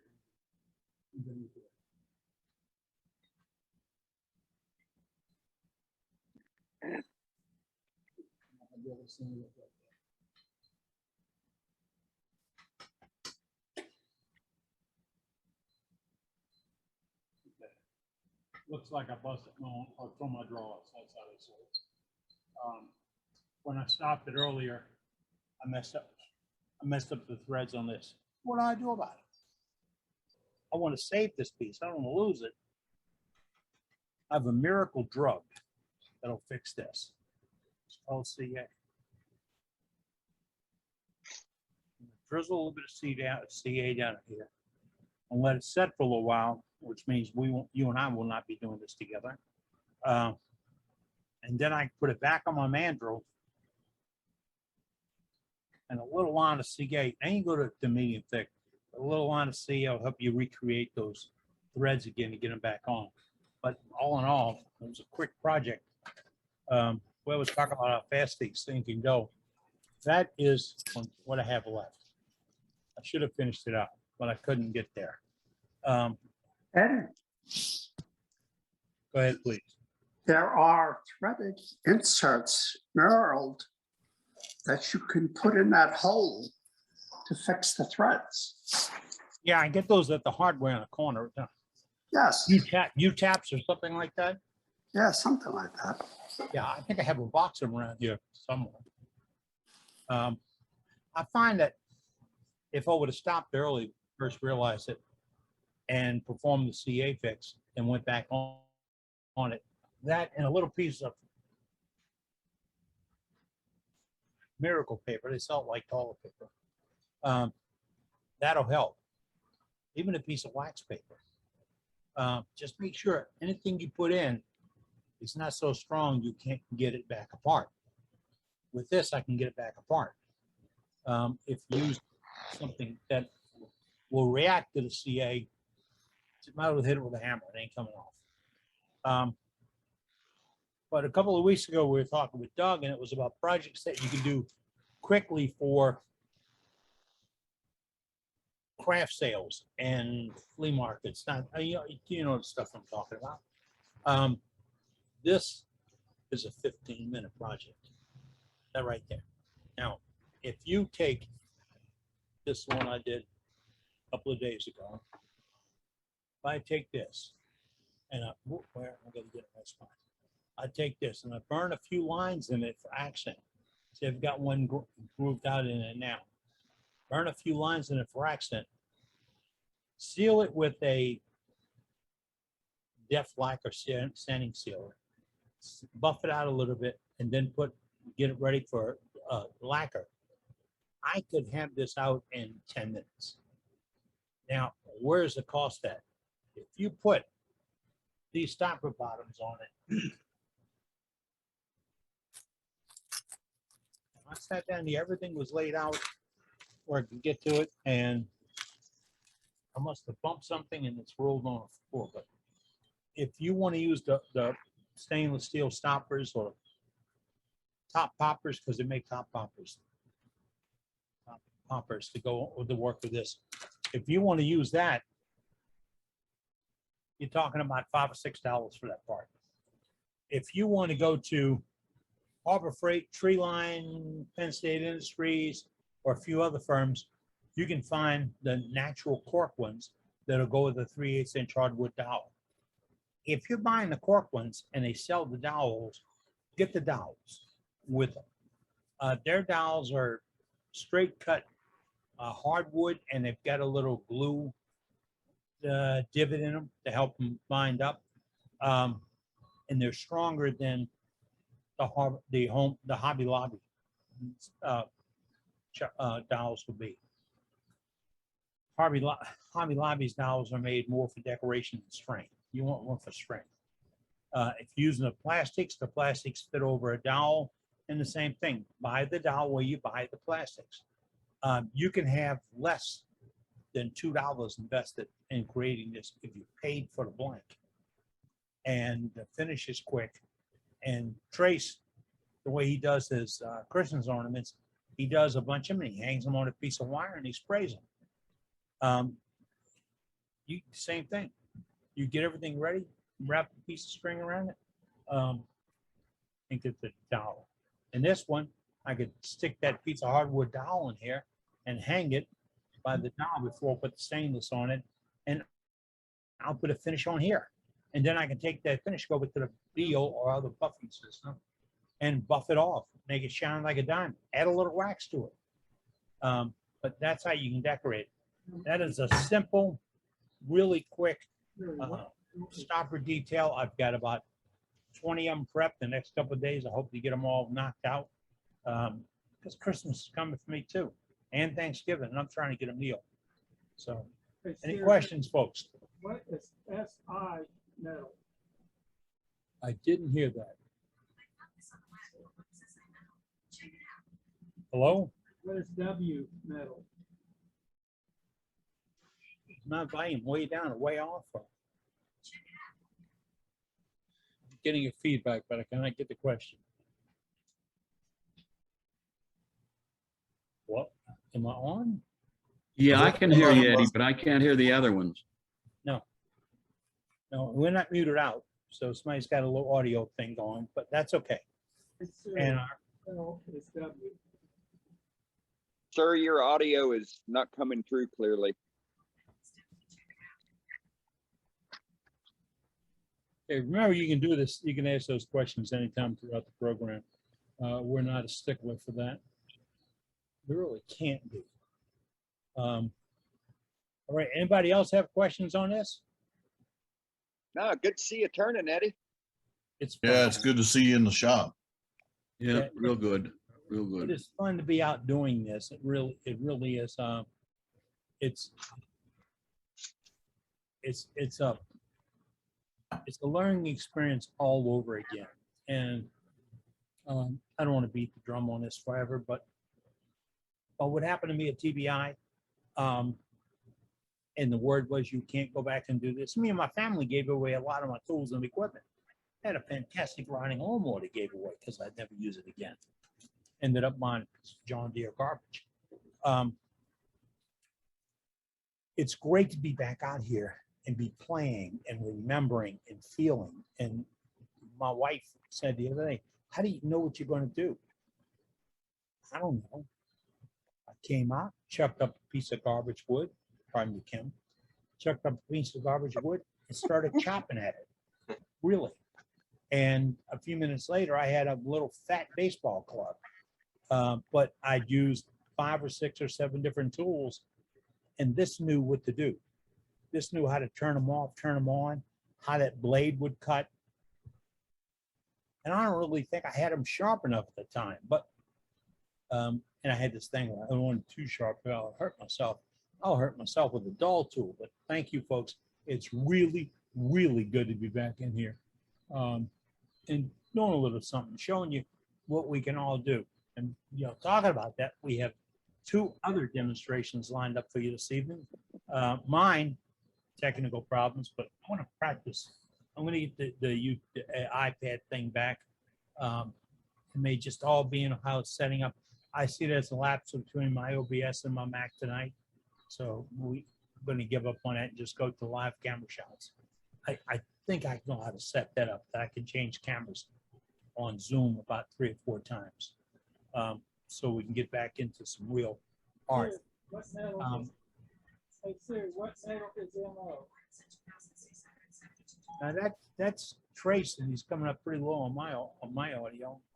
He's coming up low on my audio too. Okay. I got him fixed. He's talking in the background. I fixed him. Oh, all right. So he wasn't talking to us. All right. Okay. But tonight we have 2 other demonstrations, and folks, this is your wood turning club. I'm gonna beat that to death. Your wood turning club. If you wish to see something, you have to tell us. We have that little chat box, and a little chat box is where anything can be put into that box. Keep it nice, keep it simple. But if you're looking for something special, put it in the chat. If you want to share information about a product or a technique or any of that stuff, put it in chat. If you have a demonstration coming up for you or your club or pay-per-view, put it in the chat. If you like a particular gouge, put it in the chat. This is getting long-winded. Yes, it is there to share information. We will not be doing commercials on this program. Any way whatsoever, we really are working to avoid commercials. If you think that somebody's tool is the only way in the world you can do this, you need to look around a little bit more. Because there's a lot of things you can do without using a particular tool, all the way down the line. And look at some of the stuff we're using today. It's all created in somebody's workshop. So we got a choice here. We can go to Matt Harber for a captured, what is that thing called, Matt? Captured ring. Yep, captured ring. He even did a YouTube practicing this. So. All right, I guess I'm on. Ruth, you did a YouTube to practice? I didn't do a YouTube to practice, but I did a practice goblet. So. Oh, okay. I made this one here. Let me switch to a different camera here. Go to this one here. This is box elder. I made this goblet, about, I don't know, 4 or 5 p.m. this evening. And there's my little captured ring. And this is, this needs to be sanded a bit on the bottom here, but it's real pretty wood and it turned nice. And this was literally the first captured ring I made. So we'll see if I can't screw up the second one. All right. No pressure, Matt. Yeah. No pressure. That everybody in the world could be watching you, Matt, but it's okay. Okay. Feel free to ask questions at any point. This is the rest of that wood, the second half of that piece of wood that I turned the earlier goblet from. I have completed the bowl of the goblet and I have cleaned up a little on the bottom. I've got a tenon in the chuck. I've cleaned up the bowl a little bit on the bottom. This is going to be my bottom of my goblet. And I've got a rubber chucky in here holding it for me. Let me see if I can move this over here and get it a little more focused there. So any questions so far on what I've done? No. I'm okay. I don't think so. Oops, that's not the right one. Let's do that. Books is wide open. You got a question about this with Matt. Let's go. Okay, that's okay. If nobody's got questions, I'll just wade in. Okay, so the way you turn captured rings is basically you just leave a bit here that becomes the ring, and you turn it into a ring. You undercut it until it comes loose, and then you sand it with sandpaper on the piece. So a couple of things I learned this afternoon turning this is you want to turn the ring as much as possible before you try to cut it off, because that reduces your sanding. So one of the things, I don't know if y'all can see that right here, but I've got a little bit of a ridge in here where I undercut it that I have not been able to sand away. So that's something I'm going to try to avoid on this one. But Matt, I don't. Yes, sir. if you take and tape a piece of sandpaper on that stem, you can stand. That's what I've been doing. That's what I've been doing, and for some reason, because of the way I don't have a lot of stem here, so maybe I need to reduce the width of my sandpaper or something, but I couldn't quite get it off. So I'm going to try to avoid that here. But yep, that's what I was doing. You generate heat. Yep. Too hard on the sanding, you have a split ring. Yep. So you turn the lathe down and do it that way. All right. So and basically what I do is I just turn a piece here in the middle that's going to become the ring. So the first thing I'm going to do is I'm going to decide how wide I want my ring, and I want it so it stays on here. So I'm going to reduce this width a little bit so it stays on the goblet, stays captured. Using a Ellsworth type. I could use a skew to do this. I could use a parting tool. Use what you're comfortable with, and that's that Ellsworth tight gouge, right? Yep. And all these are shearing cuts, so I'm getting a nice smooth finish. So that's probably good there. That'll stay on. So then what I'm going to try to do here with the, I'm going to decide where I'm going to put my ring. I'm going to put my ring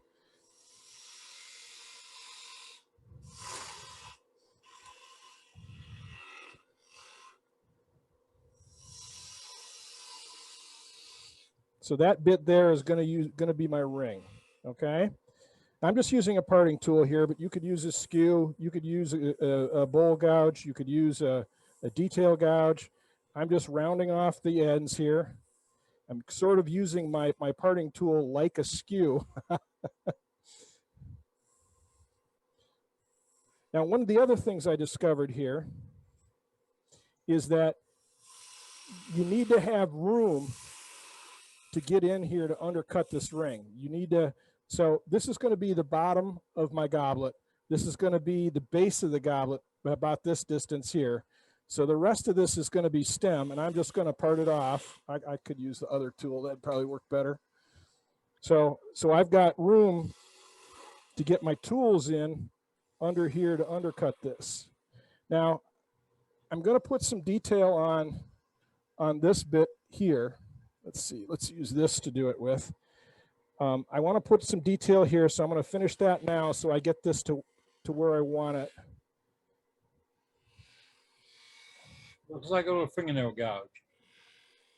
Yeah, so I like to put little OGs in here. Let's use this tool.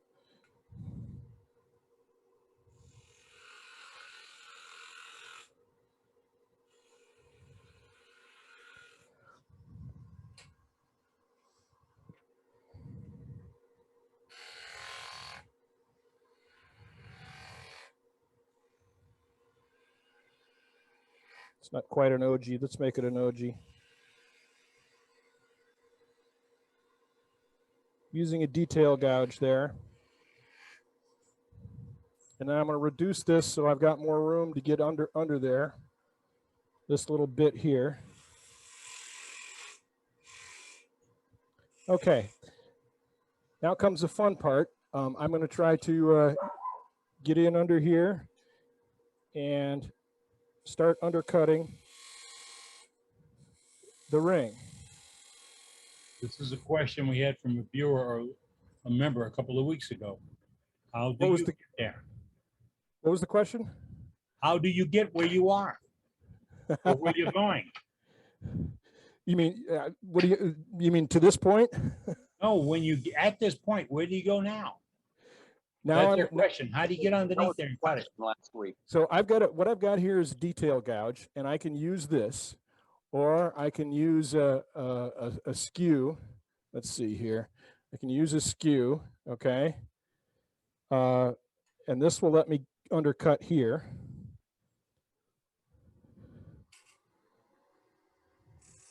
Now I'm using it as a scraper.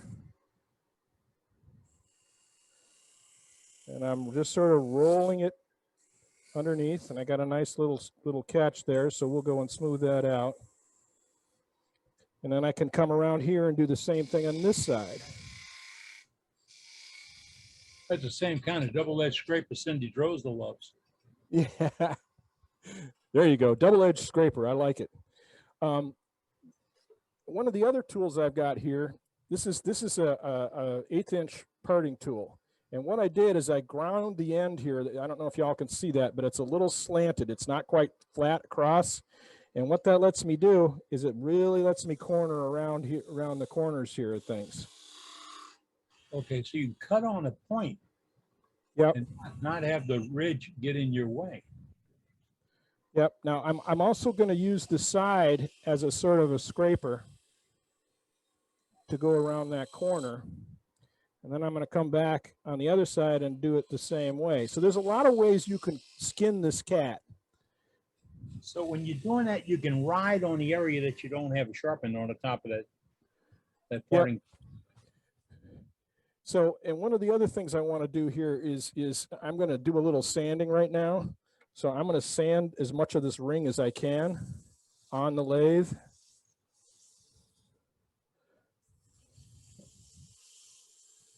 Because it's a pain to sand when it's all, when the ring is off the lathe, when it's spinning freely. I mean, you can tape it, but it's nowhere near as effective as sanding it before you cut it off.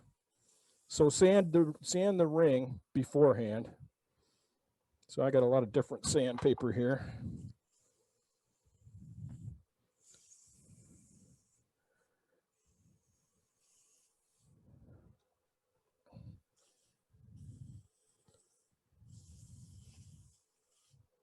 Okay, so this is shaping up. So there's the ring so far, okay? And let me switch to a different view here. And let me see if you can see it a little better. Let's try this view here. So you can see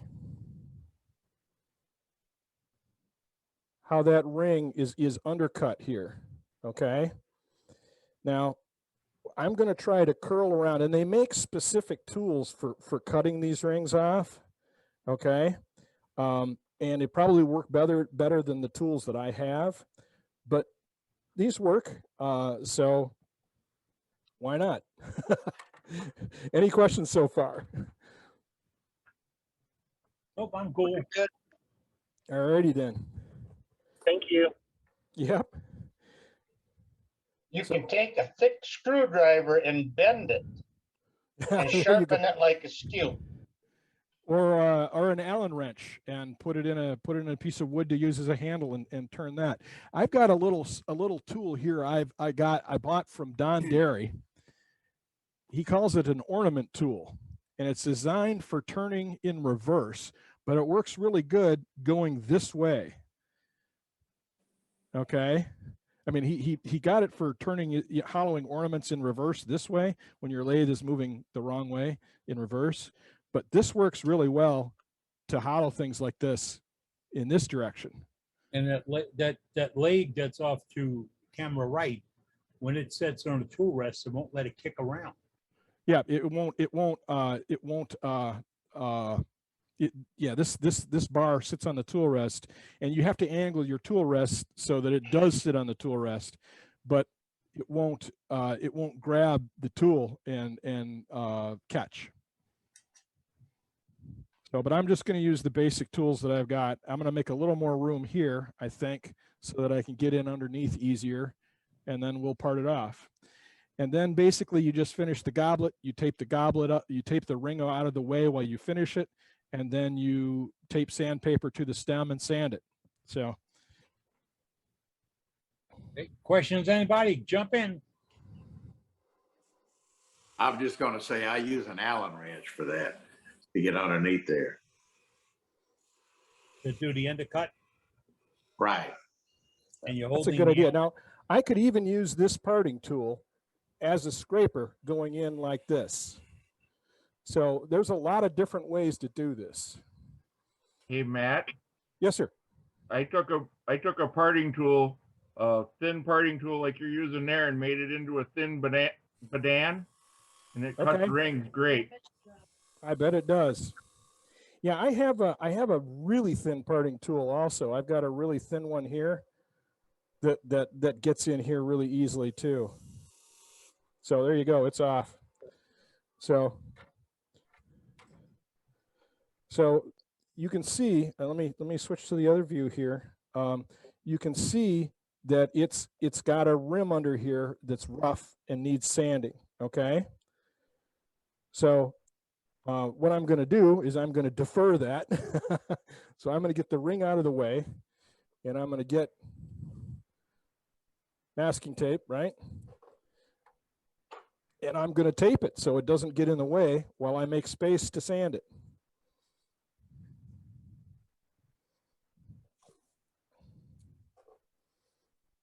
Now, if anybody's like, I'm new to this, so if anybody's got a better way to do this, I'm all ears. I know we get a deal on a set of tools for like $100 that'll do that. But then I don't have $100, so I'm paying real close attention to what you're doing. Let's not use that one. Let's use this one.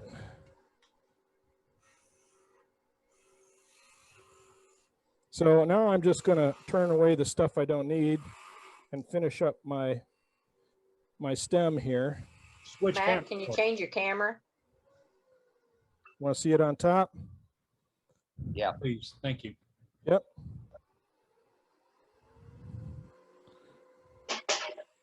I'm just going to work not to not hit the tape. So maybe I'll put a little bead in here. Let's do that with the, I don't know, I could do that with a skew, or I could do it with a detail gouge.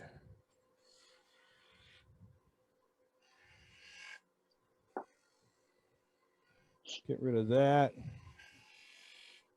Matt, in my experience, if you don't turn now, if you leave that area flat and sort of wide open and tape sandpaper to it, you can finish the inside of the ring. Yep, I will have room on the stem to do that.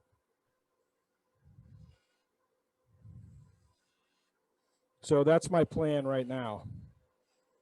Folks, Matt's going down a road we want him to go down because he's changing tools to what he's comfortable with. And it's not that you have to have this tool to make this piece. Yep, I'm just bouncing around using a couple of different tools to get some effects here.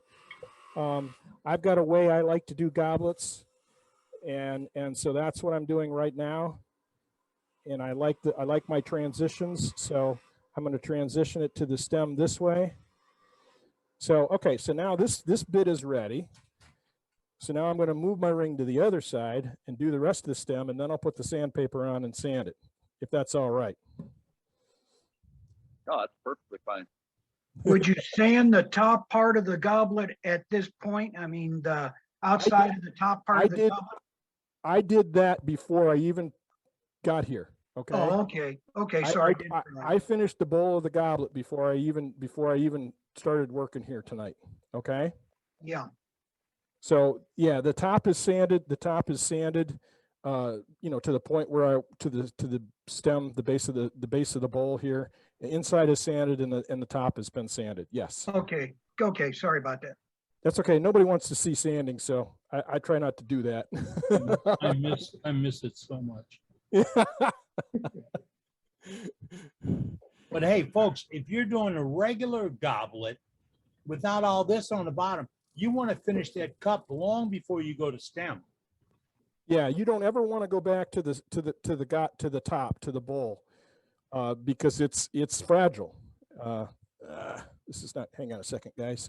All sanding creates friction. Friction creates heat, and it will twist off on you without you even having an idea it's going to leave. Plus, it adds stress, and you don't want to stress a thin goblet stem. That's the whole point. Using the rubber chucky or the tennis ball or whatever you're holding it with. So you're going to turn that stem down to about a 16th? Yeah. No, I'm not. Not on a demo. Where is your sense of adventure, Matt? I did it. Why can't you? Matt's not going to steal Cade's thunder. See, Cade's sitting home with cash trying to figure out how I'm going to do this. See, Cade's going to come back next week with one that's about 1/8 of an inch thick. Well, you're supposed to turn it down to -1/16 of an inch. Yeah, I can do that. That will never work. It's a two-part piece. Gotta remember that rule, the inside dimension will never exceed the outside dimension. That's right. I have a question. I have a question for people that are experienced with this. Is it better to leave that stem thicker for sanding the ring and then turn it down thin later? Or does it matter? I would. I like and use it for sanding and then tape the ring up and continue to make your stem thinner and thinner with it out of the way. So thicker is better for while you're sanding. Yeah, okay. He left the shoulder in there that he pushed the ring onto so he could start doing his decorative work. That could work on yours also. And you just you get that point, you get all that bottom finished up, then you separate the ring or move it to the top and continue on. You can even sand it with the ring before you continue on. All right, so Matt, I have so a question yes, sir. before we get to sanding. The way you just cut the stem, did you lay the tool on top of the stem? I did. So let me see if I can zoom in on what I'm doing, and I'll show you what I did. Please, thank you. What I'm trying to do is I'm trying to get a shearing cut on the stem. Okay. So I can cut here where I'm on center coming around, but then when I come up here, my tool is now on top of the stem, and I'm cutting with this edge here. I'm getting a slicing cut here. So my tool edge is laying on top, and I'm cutting in the middle of this edge here. So I'm getting a very sharp, steep shearing cut when I come across the stem like this. Okay, and at the point where I start to go back uphill, that's when I want to come back downhill the other direction, if that makes sense. You're riding the bevel when you're making that top cut. I absolutely I am, and I'm taking I'm not putting any pressure on, because I don't want to put a lot of pressure on the stem here, because I could snap it. Okay, right. So and I one just of the, had never seen that technique, so I literally sharpened my first Ellsworth grind last night, so I'm learning technique here. Well, this is not something that comes naturally or easily, and nobody really teaches it all that much, but this is sort of how I do it, and this is sort of how I evolved doing these. I've made quite a number of goblets and finials, so this is one of the things that I do, and I'm trying to, on these finishing cuts, I'm trying to get shearing cuts, and a shearing cut is with a steep angle, and I'm riding the bevel along the wood like that. So my angle is steep like this. Now, if you go back in some of the demos I've done for the club, and some of the other people have done for the club on shearing cuts, there is a demo that I did specifically on shearing cuts, and that might be helpful here too. So I'll look it up. Thank you very much for stopping and answering that. You're more than welcome. Anything else? Hey, Matt, as a clock face, when you're doing that, the actual cut's taking place at what, about 11 o'clock? Let me switch to the other view. Okay. So when I first come across, I'm coming across almost on center, and then I'm coming up here.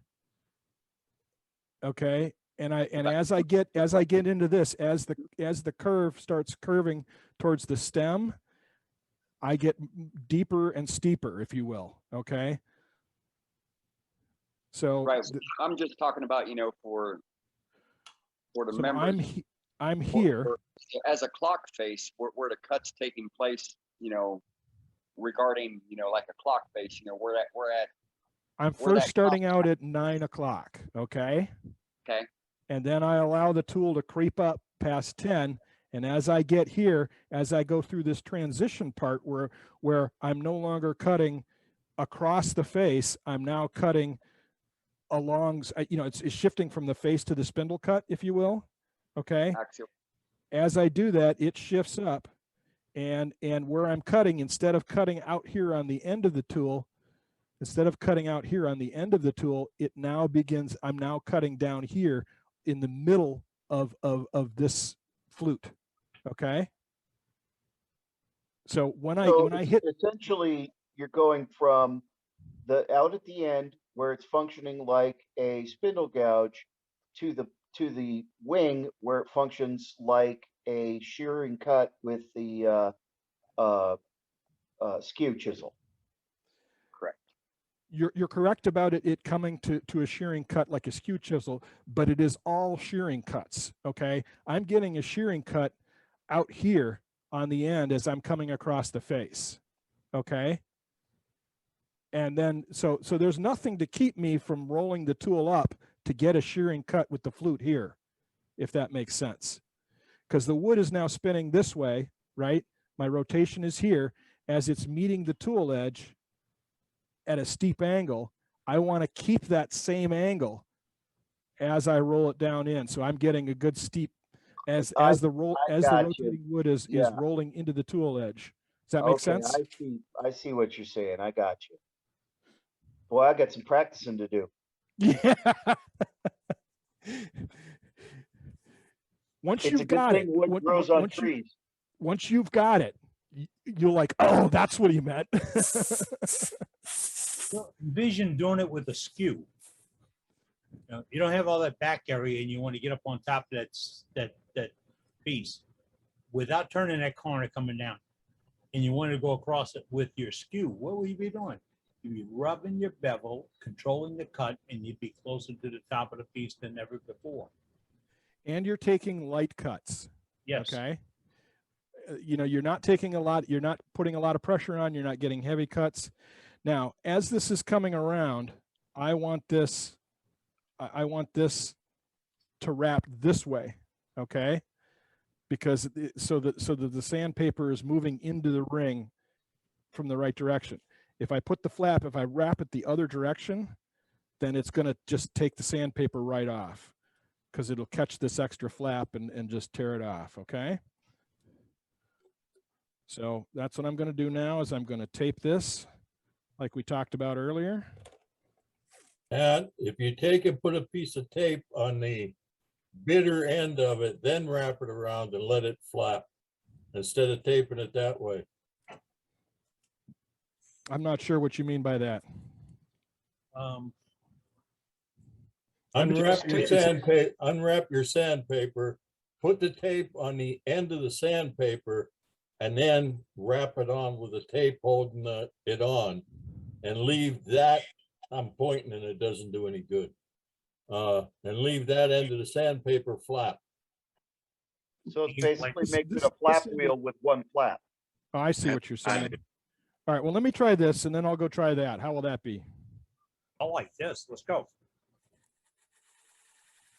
So now what I've got to do is I've got to roll my ring around on this sandpaper.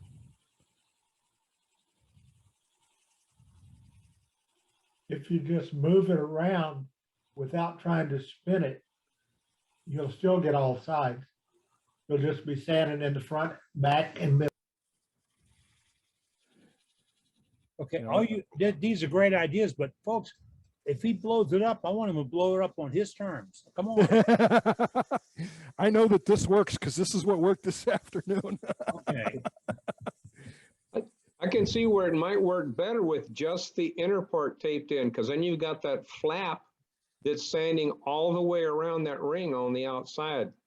This way you have to push it inward because your sandpaper is in a solid state. Or if you got that loose end flapping around, it's sanding all the way around that ring. Yeah, but you're right. But this is kind of loose, so it's not completely flush on the stem. Right.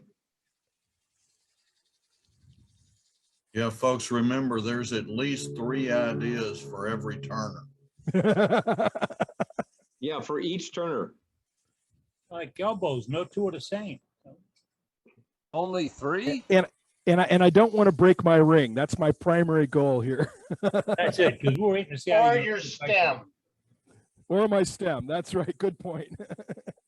That's I did that 2 years ago, broke the stem. All right, so I'm pretty happy with that. That's nice. I've got a nice ring here, and it's on the goblet. So now I'm just going to finish it off and part it off and be done.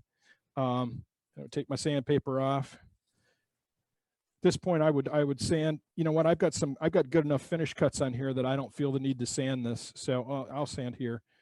But now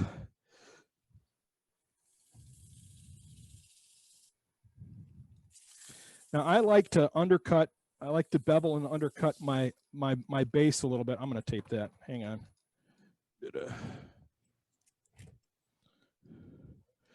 So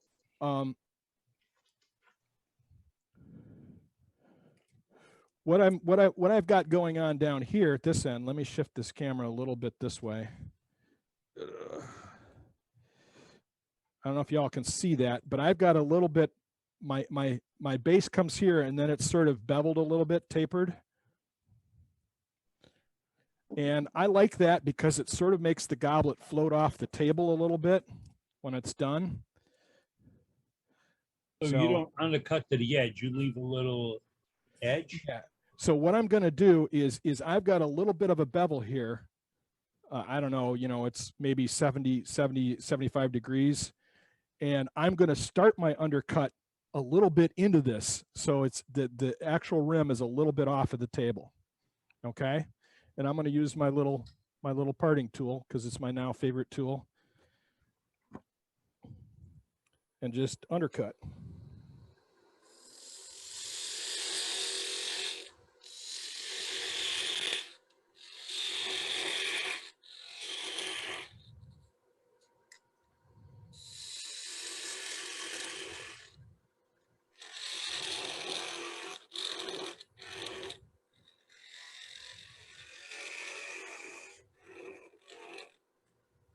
This is where you learn those micro cuts, folks.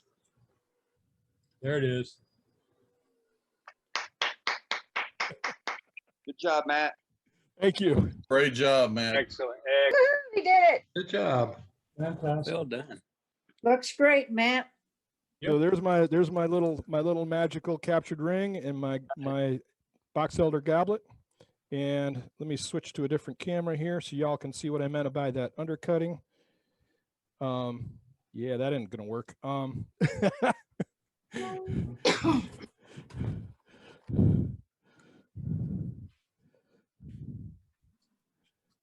That's not really working either, is it? That's where, yeah, you can see how it looks like it's levitating. Like it's lifting off the table. Yeah, exactly. It's very subtle. You can't really see it, but it does do it. So that's how I like to make them. So Works for me, folks. Open for questions if you got them. So I'm more than happy to answer questions if anybody's got them. Great demo, Matt. Really appreciate you doing this. Thank you. I hope the explanations weren't too esoteric. I work a lot on my finishing cuts. Almost every cut I make when I get down near the end, and I really try to, practice those cuts when I do them. So. Okay. Thank you, Matt. I've got a lot of practice to get there. You're welcome. Don't need to make any work for people. Pretty good for your second one. Thank you so much. Yeah, I'm real happy. I mean, these are surprisingly easy. I don't know why I haven't done them before. So yeah, you got a new gimmick to your cups there. Well, like I said earlier in the meeting, I posted the little one I made like at 5 p.m. or whatever, and I know you did. There's at least 90 people on there who liked that in the last hour and a half before the meeting started. So no, good. Yep, I posted the link to the meeting. So yeah, I saw a bunch of you guys were in on that. So I posted a link to the meeting too. So who knows? Hey, let me say this too, Matt. I joked a while ago about making that a 1/16 stem, but those stems really don't have to be that thin. That's just to say you're able to. What you did there, that looked very much in proportion for that goblet. So that's great. This is totally functional, and frankly, and I made one that was 13 inches tall that had a 1/32 inch stem. You put that thing on the table and the top goes wibble, wibble, wibble. And, that was the scariest. Carrying that thing around was so scary. It was like, those are for putting on a shelf to say, hey, I can do it. That's right. Yeah, that's right. And I sell these. So that, you want them functional. You don't want it too fragile that people won't use it. You want something that people will use. So. Yeah, exactly. Leave the stems a little thicker. That's including how to glue the thing back together. If it's functional, what do you seal the wood with? Poly works well. I've used Helmsman's Minwax and Helmsman's spar urethane, and people have been very happy with that. Epoxy resins work. You've got to make sure that it's heat tolerant because people will put hot stuff in it, and you can't have a heat intolerant epoxy resin on it. I've not had anybody complain with it. If you want to leave it natural, you can get away with mineral wax and mineral oil and beeswax, or any of a number of other food safe finishes will work. So, just don't make them out of oak and expect people to use them. because oak is porous. If you're just gonna put something hot in there, what kind of finish would you use? The Minwax Spar urethane is currently my go-to finish. Yep. So that's what I'm using. And when it cures, it's food safe and it seals things up really well, and it's designed to handle liquids. So. Thanks. Your next task is to do 2 rings, split one along the grain, and then interlock them and glue them back together. Why do 2 when you can do 3? Right. Oh, wait a minute. Hey, Dane, write that down. We got a demo here. Great Will demo, do. Matt. Thank you. Thanks. Any other questions? If they come up later, please feel free to write. I'm happy to answer questions. You can find me on Facebook. Everybody knows where. So thanks a lot, guys. Again, Matt, for everybody here in the group, thank you. Excellent demonstration. And folks, he popped up at the last minute with this. He practiced it or developed it. I don't want to say practice. He developed the technique and did it and came to show it to you. And that's what we're waiting for you to do. If you've got a program, a demonstration, a project or whatever, let's step up. We got started a little bit earlier tonight, but we didn't get our safety minute in. I'm looking for our safety director, Jeff, to give us our safety tip tonight. Is he here? He is. He's. Yeah, I'm here. All right, pop him up, Dane, if you would. All right, go ahead and start talking there, Jeff, and I'll bring you up. I'm up here. I'm gonna scooch down on my iPad here. Hey guys and girls, I've been listening the last couple of meetings here, but home stuff comes in play. Okay, couple things. I've been watching a lot of car TV shows, and I just giggle, but safety glasses, they got to be over your eyes to work, not on top of your head to look cool. You should be wearing safety glasses all the time, especially when doing finishing, turning face shields. None of these little safety glasses like this when you're turning. I've seen people where they said one of the worst hits of wood was a small block of wood because it's spinning so fast and stitches right here like a little bottle stopper. So wear a face shield all the time. Finishes get in your eye. You might get lucky and not hurt your eye, but if you got like CA glue, something like that, I wouldn't want to get that in my eye. I know we've touched base on the chuck key. I saw this out on Facebook again. Now, a lot of beginners out here.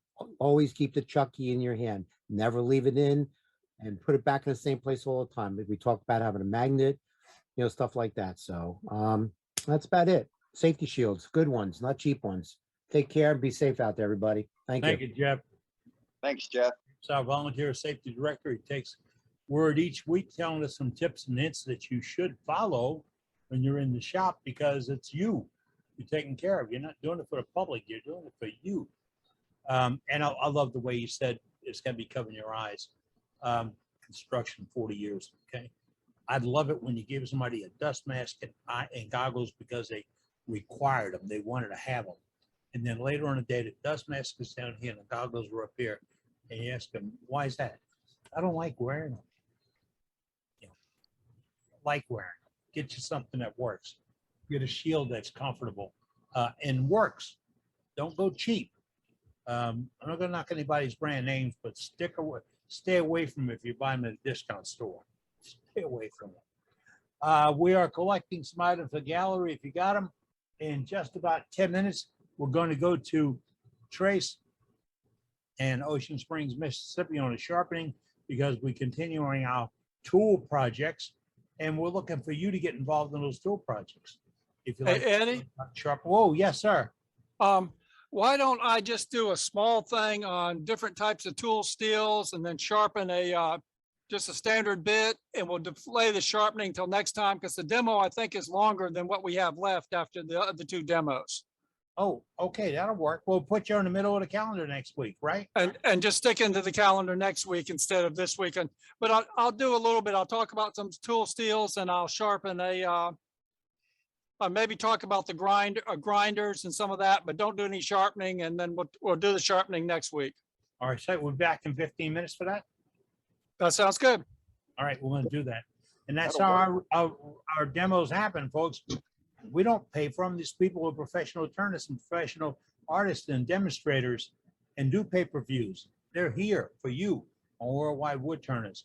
Matt got a lot of raves about your turning thing just now. Oh, yeah, the captured ring. And really, I was looking forward for the tips and tricks, like putting the ring back together. You know, I figured you'd worked it out by now. Dane, who we got up for Gallivy? I haven't broken a ring yet, Eddie, so I don't have to put it. I don't know how to put them back together yet. Oh, wait a minute, you've turned 2. He's 2 for 2. 2 for 2. All right, hey, in baseball, that's a hell of a play. Okay, I'm all right with that. That'll All right. work. Let's go back to Bob and see if he's got his audio fixed. Hey, Bob. Oh no, Bob. Still muted. No, he's not muted. Bob, Audio. if you're on Zoom, go to settings, look under audio, and you may not have the right microphone clicked in. And you can test your mic on that settings. Because when you set it up, Yeah, we still can't hear you, Bob.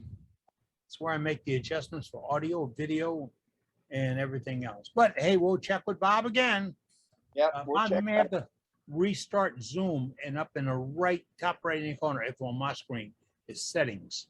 And then you get a chart, and it gives you video, audio, yeah. And on the audio, you'll see the microphone you picked. And when you start talking, the little bar will light up and go across. And that means you're inputting audio into Zoom. If it doesn't light up, you've got the wrong microphone selected. Let's move on, Dane. Yep, we'll come back to him. All right, let's go to Oklahoma City. Gary, what's happening? Hey, today I finished another bowl. I've been concentrating mostly on bowls, rather on the large size. But I've also been watching some of the videos from Ashley Harwood, and comment from her was, when you've done your 100th, then you're probably comfortable and good at what you're doing.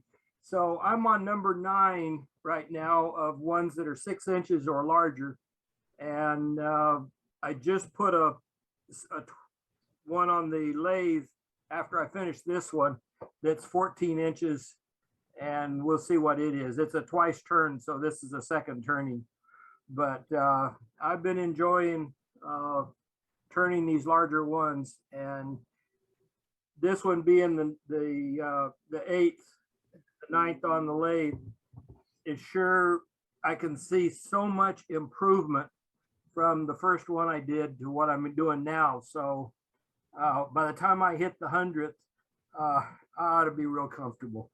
And remember, numbers are numbers. I mean, you just see where Matt is shooting for 100% with two gobblers of rings, 2 gobblers of rings. You know, in the same way, don't let the numbers drive you or disappoint you. When you feel like you're doing good, you're doing good. Well, it's the philosophy or something like that, to where the 99th and the 100th, there's not going to be much difference there. It may be 75, it may be 120. Who cares? Do a good product that you're happy with, you're proud of. And this one is a little bit on the thick side. It's probably a little more than 1/4 of an inch on the sides. The bottom I didn't measure, but it's probably closer to a 1/2 inch. And but it's a sturdy bowl that somebody could really use. And I used the tried and true original, so it's food safe, and that's what I'm looking for. Remember, every time you turn when you practice. Hey, Gary. Nice job. Yes, sir. Beautiful bowl. You know, you can make all the best bowls you can out of wood, but you don't know what's on the inside of those wood. There's cracks, there's stresses, and everything else.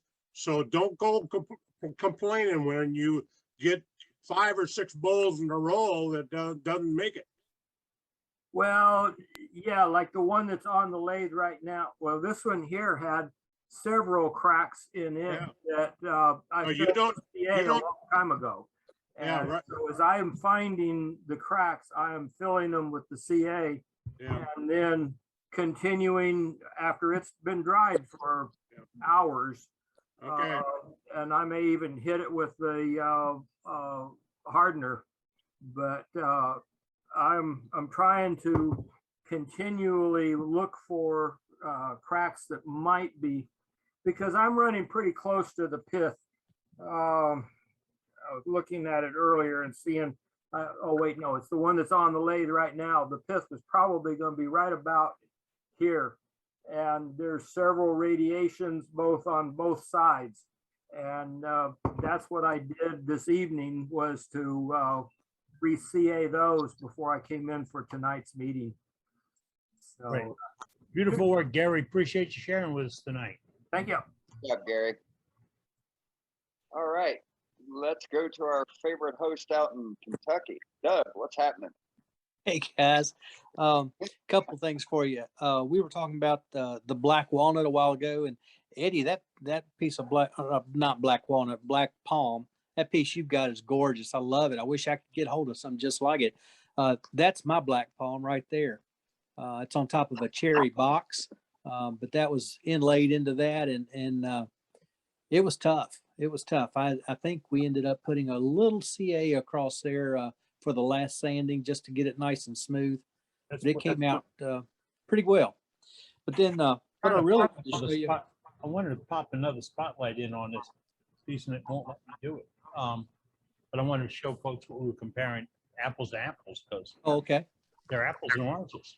But I can't pop my spotlight in. I can't do it. Okay. There we are. There you go. These I have. That I'm calling black palm.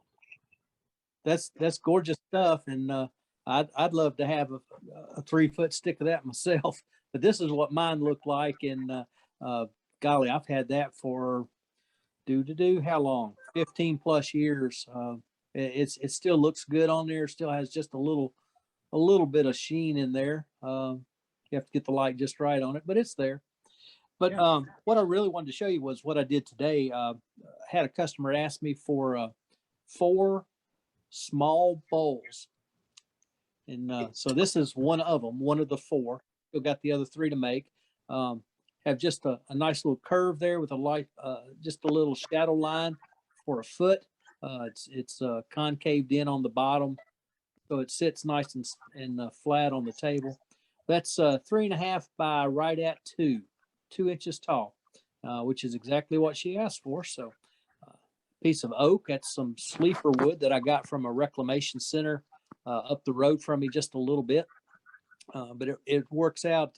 It's nice solid wood, a little dusty when I get started, but then once I get down out beyond the surface, it's just dry oak. Gotta love that sleeper wood. Doug, did your customer specify how big she wanted the bowls? Yes. Okay. I mean, Yeah, small is not an exact figure, so everybody's version No, of that is different. no, Okay. exactly. She had her husband actually was texting me. He and I are pretty good friends, and oh, there we go. There you go. Anyway, I showed him some pictures of my shells over here, and they spotted a box. He said, "Oh, I'd like that one, except for I don't want all the lines on it." It was a box that had some lines to kind of hide the joint between the bottom and the top. And I took the lid off and measured it, and I said, "It's without the lid, it's 2.5 or 2 by 3." And she said, "That's exactly what I want." So 2 by 3 is what she's gonna get. Great. Nice work, Doug. Beautiful. Good job, Doug. Just Thanks, a nice Doug. wax, simple wax finish on that is all there is. We got about 5 minutes before we go to Trace. And who's up next, Dane? Well, Brenda is. Brenda, talk to us. Brenda. I'm here. Yes, ma'am. Go ahead, please. Where you at? All right. I'm looking for you. There you are, Thornton, Ohio. I got 3 little items to show you. Hands up. I made a bottle stopper. Move it to your right. Oh, nice. Wow. That's a fancy that's one. Nice. Very nice. That looks great, Brenda. I love the way that turned out. Yeah. That is a piece of canary wood. Oh, nice wood. Better over here. Look better. It's beautiful. And I used linseed oil and then Parfex on top. Okay. Love. Nice. And then I made this one's the same thing. Little secret compartment keychain. Is that pink ivory? Pink ivory, yes. That's wonderful wood to use. Yes, with the linseed oil and Parfex. Yeah, love the way that one turned out. And I seen on Facebook somebody had done a bullet keychain. Well, the bullets that I found were these little tiny 410s. So I told this friend of mine that I'd make him a keychain with his 410 shotgun shells. So, and that I didn't even put a finish on. Yeah, there's somebody across the pond that does something similar to that with 12 gauges. Yeah. Merlin. That's what I was looking for. Yeah. Okay. Yeah, you That might unload have been it. where I seen it at then. But anyway, that's what he gave me was little tiny 410s. That's the first time I've ever seen them even. So, but that's all I got. Thank you, Brenda. Good seeing you again this week. That's good. Really like that Marilyn Monroe. Right, like Brenda. Yeah, I love this one. Good job. And no Thanks. Band-Aids, right? Very nice. No Band-Aids this week. No Band-Aids. Well, you know what? I took your place. I got a Band-Aid this week. Oh no. I What got did one Eddie do? right here on my Wait, head. wait, what? Oh my goodness. What did you do? Well, with my hollowing rig, I was trying to, squeeze my head in between my laser and the tool support. And of course, everybody knows my head's like really big. And so when I went in there, I clipped the top of the laser and, took a chunk out. Oh my goodness. Ouch. Yeah, it happens to all. Yeah, I said a few choice words. Uh-huh. That's using your head, Dane. Let's see the badge. Let's see the little sticker. Eddie put. Yeah, I can't do that. I can't do it. My system won't let me do it tonight. We're gonna have Oh, to give, okay. have to give you a certificate, Dane. Yeah, I know, right, Bob? Have to give you a certificate for the Band-Aid Club. Yeah, I agree. Well, I've been holding out, so. Best to be on the other side of that award. We're What going to, vintage? our next project, we're going to go to Ocean Springs, Mississippi. We have Trace there, and he's going to do a little something on tool steel and grinding, etc. And we've put off this demonstration on sharpening a tool until next week because it's running a little longer than what we plug in for demonstrations tonight. But this will be the third demonstration of the evening, and I got to thank Trace for being in there. Trace, you start, and one of us will co-host will pop you in there. There you go. Okay, You're I got it. spotlight, buddy. And what I'm gonna do tonight, instead of doing the full up sharpening demo, I want to talk about some tool steels. So you have a better understanding what some of the different steels are. And then I'll do a little bit of sharpening on some of the peripheral things like a drill bit or some other specialty tools, threading tools, thread chasing tools and some of that. And we'll actually get into the real demo on sharpening our turning tools next week because of time. So let me switch. Okay. Okay, this is a listing of some of the tool steels out there and the contents of what's in them. From carbon, magnesium, silicon, chromium. Can everybody hear me? Oh yeah, go ahead, please. Okay. Chromium, tungsten is W. Molybdenum, palladium, nickel, and sulfur are the contents in here. When I started messing around with tools a long time ago, I was using the 01 steel, which is an oil hardening tool steel. I did it because it was the easiest one to heat treat.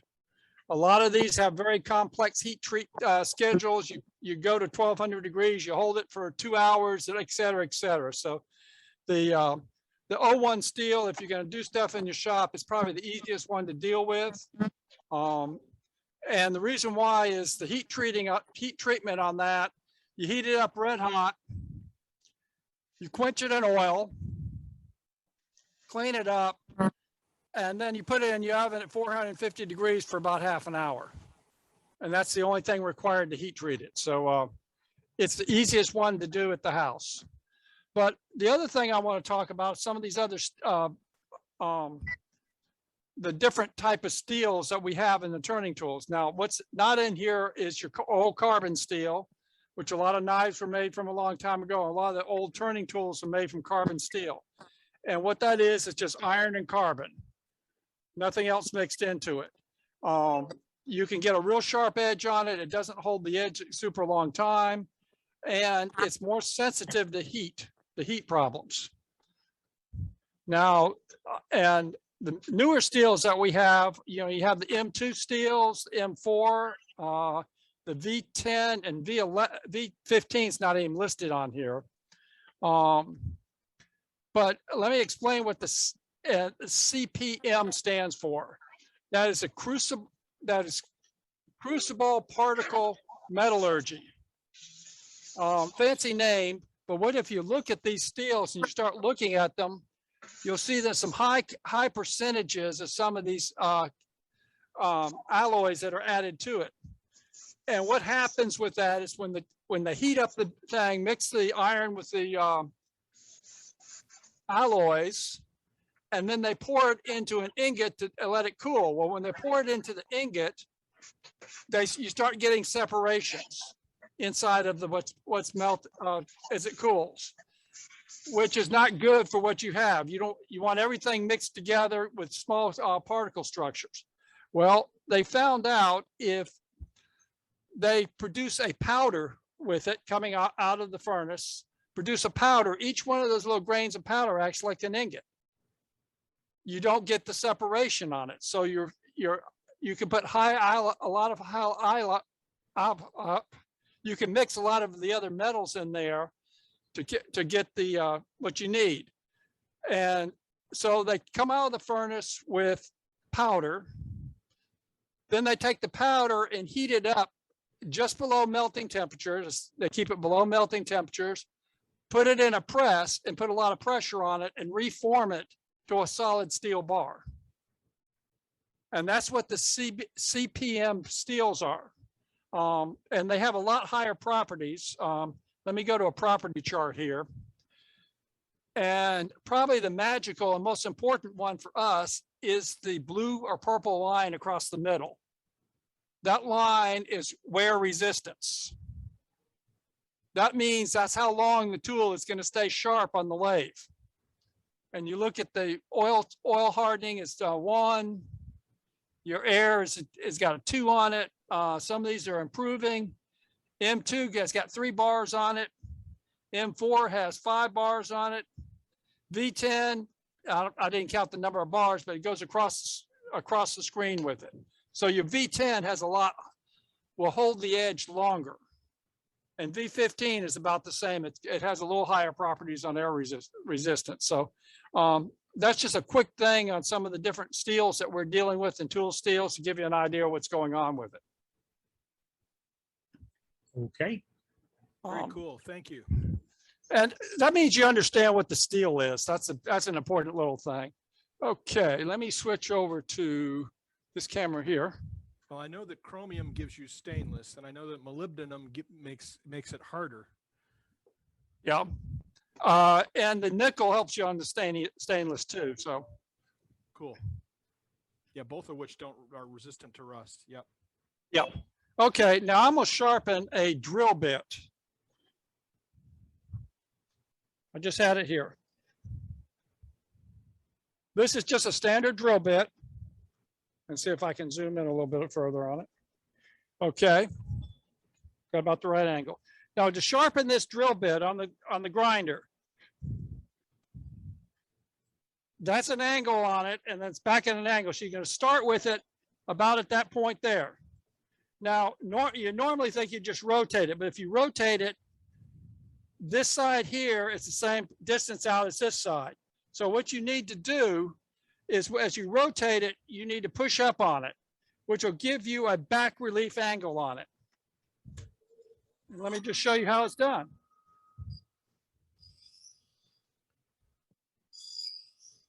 I don't know about you guys, but that's like below my screen of view. I can't really see what Yeah, he's doing. you got to drop camera a little bit. Okay. That's a sharpened drill bit. Trey, can you do it again and drop the camera about an inch?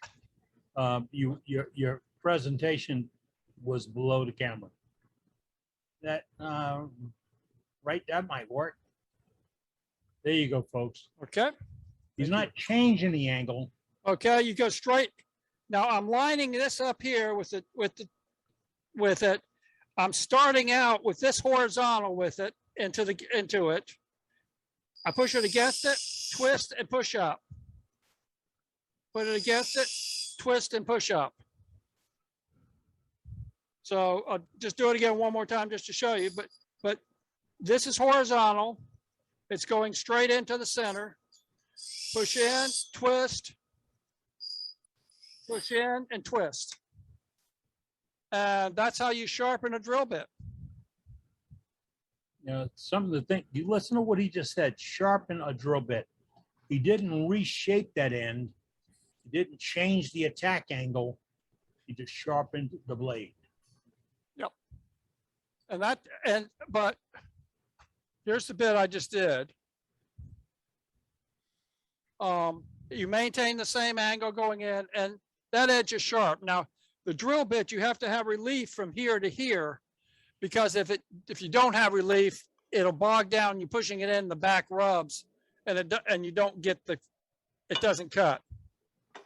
But that's it on sharpening the drill bit. It's easier to start with a big one, but once you start with a big one and start doing it, I've sharpened drill bits down below 1/16 of an inch. Doing the exact same process. I use a little bitty small cutoff tool with a flex shaft or something to do it with, but I've sharpened the little tiny drill bits the same way. Now, what I'm going to do today on sharpening, I'm just going to do a couple quick things, and then we'll get into the main sharpening next time. Okay, this is a thread chasing tool, and the way I sharpen it now, I can't do it here because my thing is, I am going to rest my tool on a surface to sharpen it almost all the time when I sharpen something. I don't do it in freehand. I don't have the thing I can, well, I do. Let me slide it across.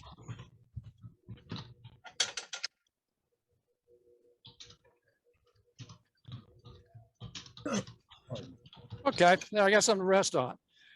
I'm sharpening, and all I do is sharpen the top of it.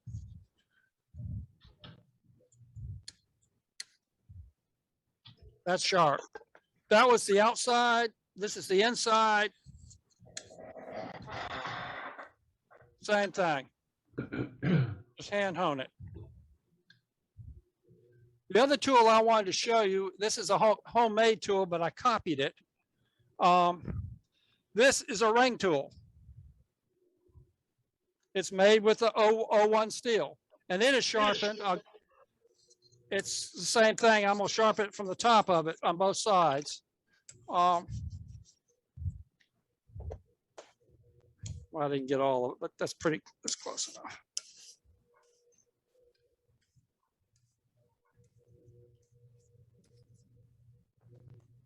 That is a ring tool.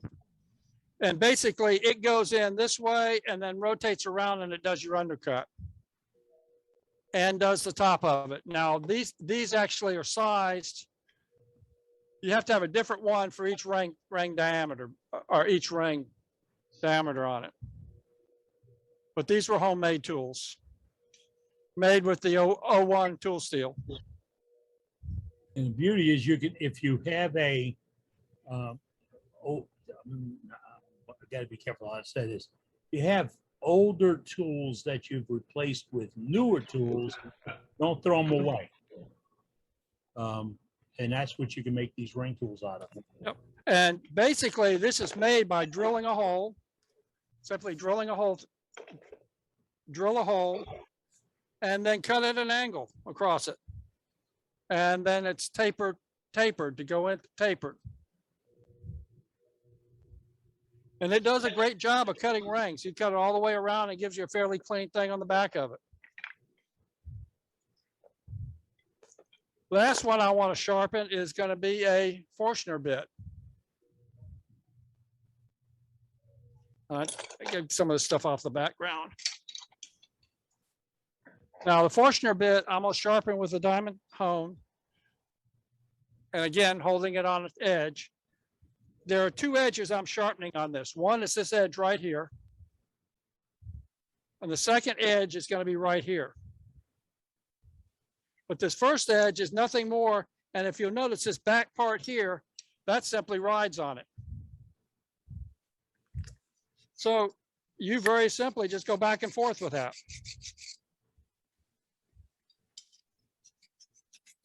Again, you're not reshaping edge, you're just dressing it. Yep. But that just rides right there. The last one, you need a rounded part on it. And this is just riding this way on this.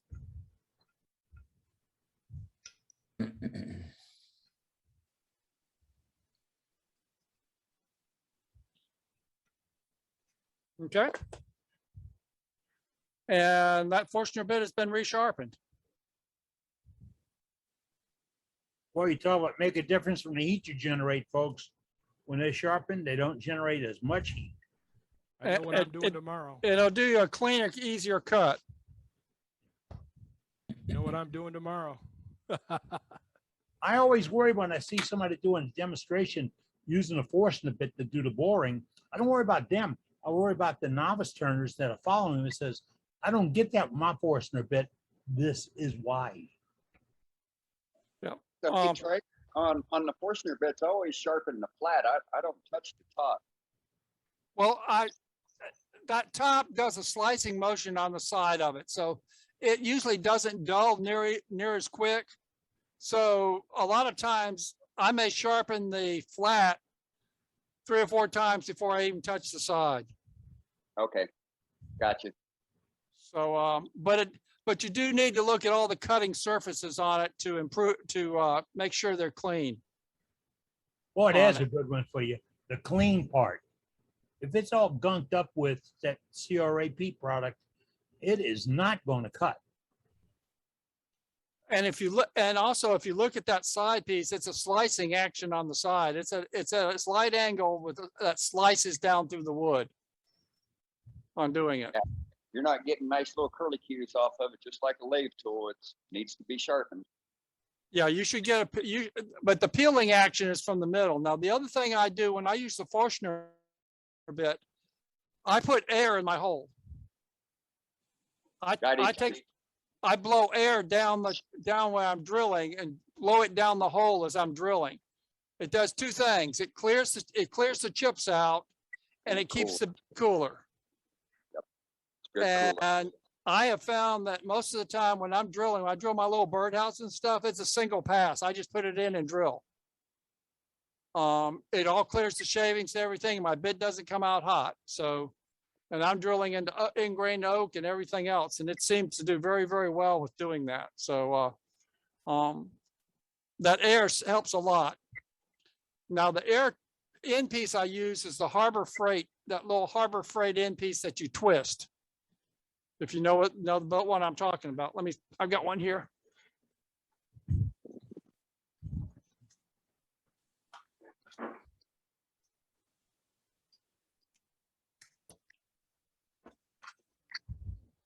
Folks, this is a live demonstration from Trace Lennep in Ocean Springs, Mississippi. Oh yeah. Okay, this is what I used to blow the air down it. And the reason why I like it is the amount of air you have is controlled by twisting this. So you can turn your force down and don't have to worry about holding the air pressure. If you have a normal air blower, you're trying to put too much air in it. This one allows that adjustment. They're only a couple bucks at Harber Freight, snap directly into it. I highly recommend using it for blowing that or even blowing stuff off the lathe and everything, because you can control how hard it blows and control it, keep your dust down. But it works great. Stick it down on the edge where you're drilling the hole, and it keeps the shavings cleaned out. Very good. Good tip on that. Yeah, I carried something like that in my nail bag for years as a carpenter. When we first started using air-powered nail guns, because it was good to clean up with. Yep. Always got a safety write-up if you clean it up without safety glasses. See, Jeff, I'll listen. Yep. Okay, well, I'll tell you what, this will be all for this evening. Next week, we'll talk about doing the bowl gouges. I'll show the standard Wolverine system and how to do that. I'll show three or four different ways of setting how far your tool rest is out from it. Talk about the different changes and when you change the angles of it and what that does to it. And protrusions on it. Grace? Yes. When you were talking about steel, Doug Thompson's tools, is his considered that V10 or whatever? His is V10, and I believe I saw on his website you can get some of the gouges in V15. All steel is V10. Every one of his gouges. Too. He cryo treats his too, doesn't he? Yes. Well, and the treatment on it varies. There's significant treatment differences on every one of these tool steels. He sends them off and has it heat treated. And its current treatment, it does have cryo into it too, which is the sub-zero temperatures. I think right now, from what I'm seeing on steel, some of Stuart Batty's tools are V10, V15s. I know his scrapers are. They have a little insert in them. That's a V10, V15 insert.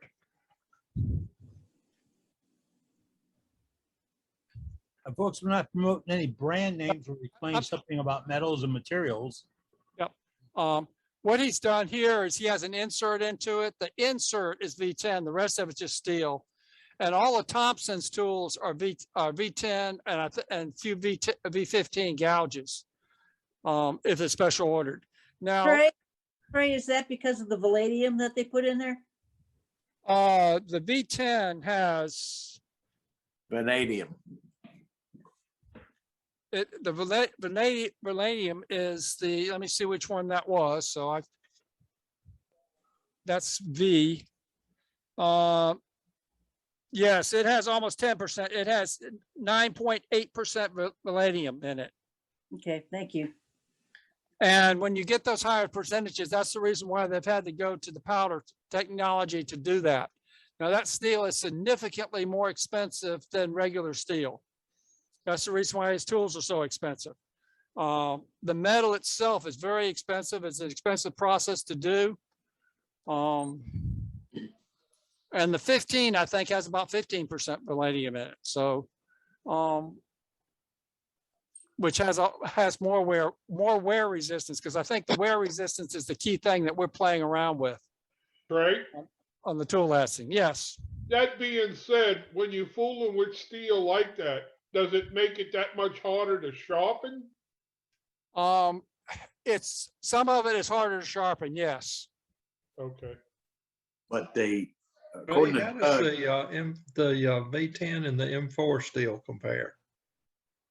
M4 is 4% vanadium. M4 or M42? I don't know what M42 is. M4 is about 4%. M2 is about 2%, a little less than 2%. I don't know what 42 is. It's not on my list, so I don't know that.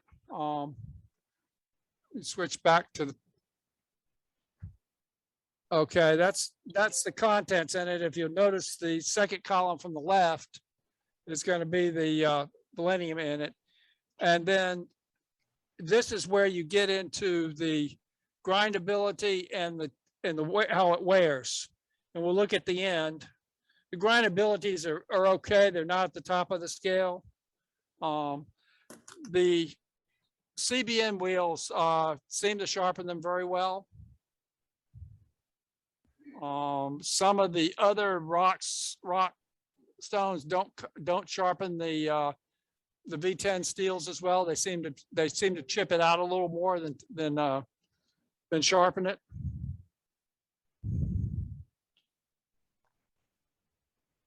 So Is there any chance we can get these two charts on the website? I'll extract them. Or we can probably just go to HudsonToolSteel.com, right? Yeah, you can go to HudsonToolSteel.com, and that's where the charts are. You wonder where the name is, folks. Look at the top of your screen. There it is. So. And I'm pulling it up off his website right now. This is directly off the website. That M42 is 1.2% vanadium, but it's also 8% cobalt. Okay. Right. And 1.6 tungsten and 3.9 chromium. And well, I just went to this one website, and what I liked on it is that it had a lot of the steels that we use on it. It doesn't have all of them. There's some A steels I think I've seen advertised and stuff, but this at least gives you an idea of what the different steels are and what CPM is in the way of steels. You know, what are you getting when you go to the CPM with it? What do you get with those steels? And the bottom line is you get the ability for them to mix more alloys, higher percentage of alloys in the steel, and still maintain uniformity in the steel. Great. Boy, I tell you what, steel is a magic thing, and we really got into it tonight. Thank you, Trace. Okay. Next week, visit with Trace. He is going to show us on the sharpening, as I spoke earlier. Some folks think you can only sharpen with a jig, and Trace is going to really disprove that belief, because he's going to show you how to sharpen in your own shop on your own grinder. Maybe adjust the wheels a little bit, and you're still using those big box pro wheels. I am going to show them how to use the jig. Oh, you are? You told me you weren't. No, I'm going to show them how to use the jig. Okay, I will show them how to turn it without the jig, but I am going to show them how to use the jig. Oh, that's double faced. I mean, you know, I believe, like you, if you really understand how to tool cuts, you can sharpen it. But the jig is a great tool for a lot of people to use, especially beginner wood turners. It helps them sharpen that tool. And anytime you can help, especially if you don't have a sharp tool, you can't cut very well. And the jig helps people get a sharp tool and have a consistently get the same grind. I agree, because if you see people sharpen and they're going back and forth to sharpen, not to create, but to sharpen, you're throwing steel on the floor that you lost. And the notes of what I'm going to do next week is we'll do bowl gouges with the different types. I'll show how to set the distance from your tool out and the impact of those distances. There's about 5 different ways of setting that distance. Protrusion of the tool, we'll talk about that. Angle of the holder, what angle you set the holder at and work from. There's different positions out there, and different people have different things on it. Talk about the differences when you move it. And then we'll get it. I'll do a 40-40 grind for on a bowl gouge, show how to do that. We'll do a spindle gouge, Mark Soleil spindle gouge design, detail gouge, roughing gouge, spindle roughing gouge, scrapers, traditional and negative rake, parting tool, beading parting tool, and see what else I have on the list. Beading and skew. And we'll show how to sharpen all of those next week. That's the reason why I didn't want to get into it this week. That list is pretty long. All right. Hey, I got no problem with that, with sharing information that works. Well, there's the next 5 meetings right there. It could be. No. We can do all that in one meeting. It's the next 4 that'll have different opinions. You gotta get right. Is it like elbows? What's important is to be consistent. So, you know, Yes. once you figure out how far out your tool is from your jig, always be the same, and always set your grind to the same angles.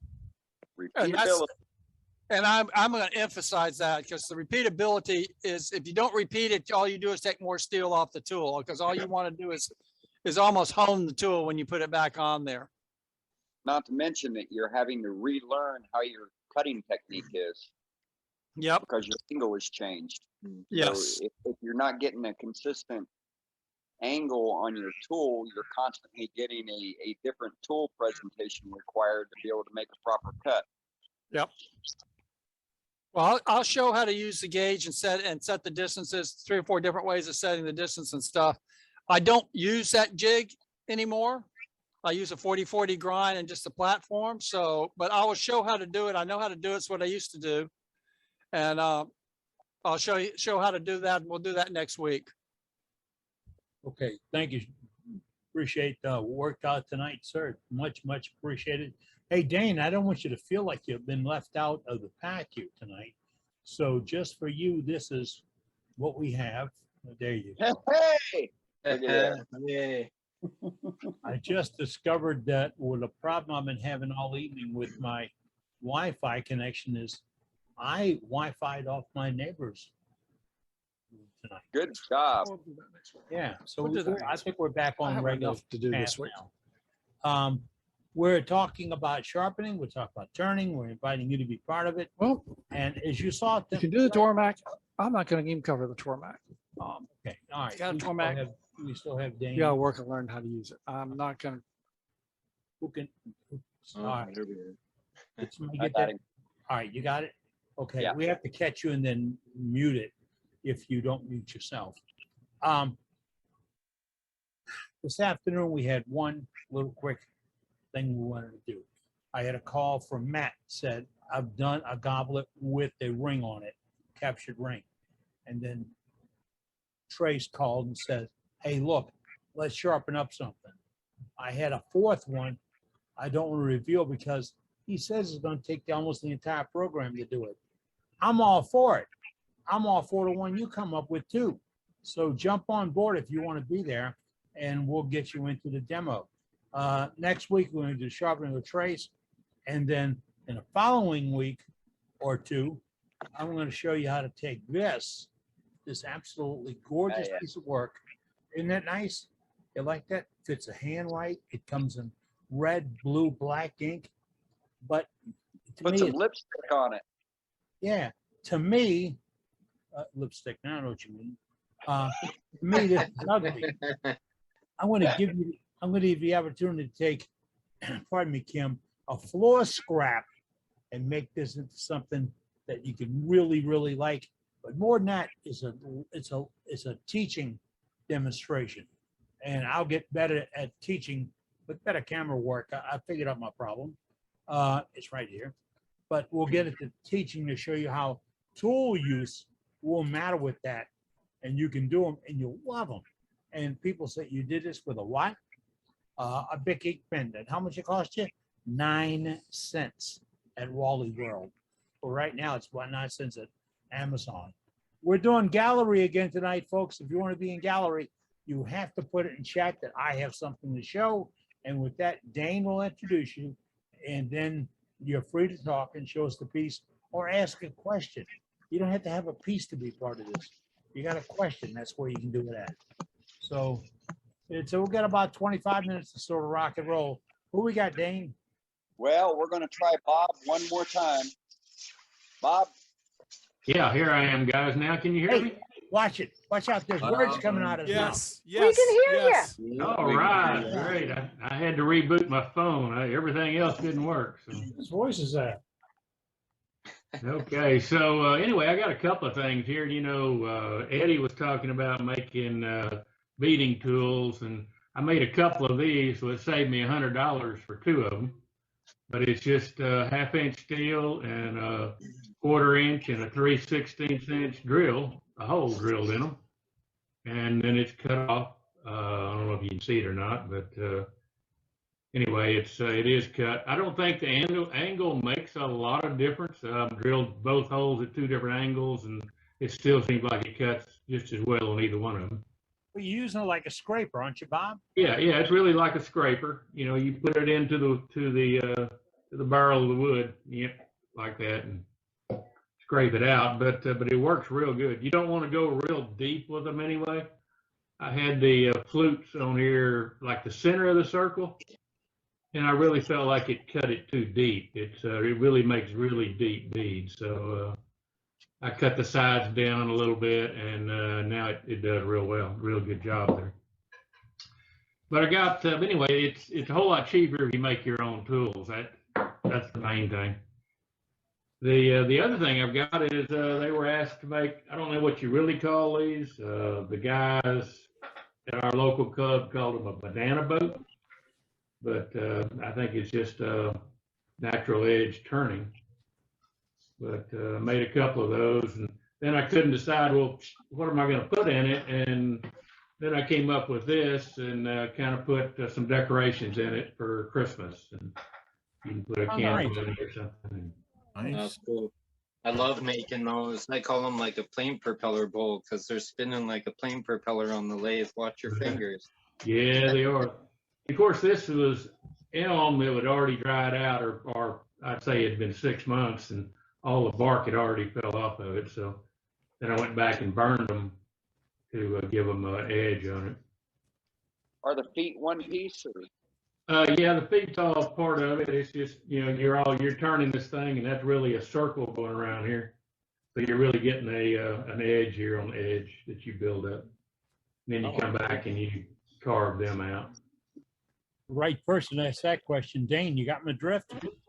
Yeah. I've already been pestering him about it.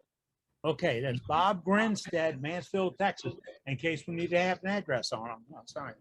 Yeah, I got one other thing here, if you don't mind. I know I'm hogging it all the time here, but these were some little, what do you call them, weed pots. This was on YouTube, not on YouTube, it was on Facebook someplace, and I thought it looked pretty nice, so I thought I had to build one. They do. But they turned out good. Anyway, that's it, guys. Y'all can go to somebody else. Thanks. Thank you, Bob. Nice, Look great, Bob. Very nice. Good. And Nice hearing job, you, Bob. It's good to hear you too, Bob. Yes. I need that speaker, that mic in there. All right. We got Gordon up next. Gordon, go ahead and start talking to us. Gordon, it's your turn. Okay, good. Good evening, all. My neighbor had an unfortunate situation where her German Shepherd crossed the Rainbow Bridge. And so she asked me if I'd make an urn. I'd never made one before, didn't know what to do, but I found a piece of mesquite that had a bunch of wormholes in it. And but it also had a nice feature that looked like her dog. Oh, wow. I see. And it was perfect. That's You know, nice. I even got a little tear right here. But anyway, I did it. And then the top part, to make it more meaningful, I took a paw print and changed it to look like a heart instead, for her love of her dog. What infill material did you use? I'm sorry? The infill material, what do you? It's just a ground turquoise. Well, okay. With epoxy or with super glue? I just turquoise and CA. Okay, cool. Turned out really nice. And the top part screws off. And I got cheap. I don't have a threading tool. So I took a piece of plumbing and they made the screw part out of that. And the top part has a screw and then the insert. And then did a little inlay work around the edge to give it a final look. But, I think it came out pretty nice. It is really nice. Very nice. Very It's beautiful. Looks great. Yeah. I'll put a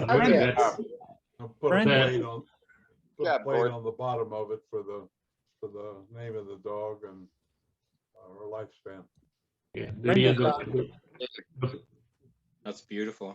Yeah. Yeah, the plastic plumbing might make it a tighter fit too. It's a pretty snug fit because this piece just screws out. It's all it is a Yeah. clean out thing for a plumber. So on You the cut off spikes- about this much thread on and that went around a tenon. Then I cut this part off for the inside and trim down all these little nubs that are on it. I don't know if you can see them or not. Yeah, there you go.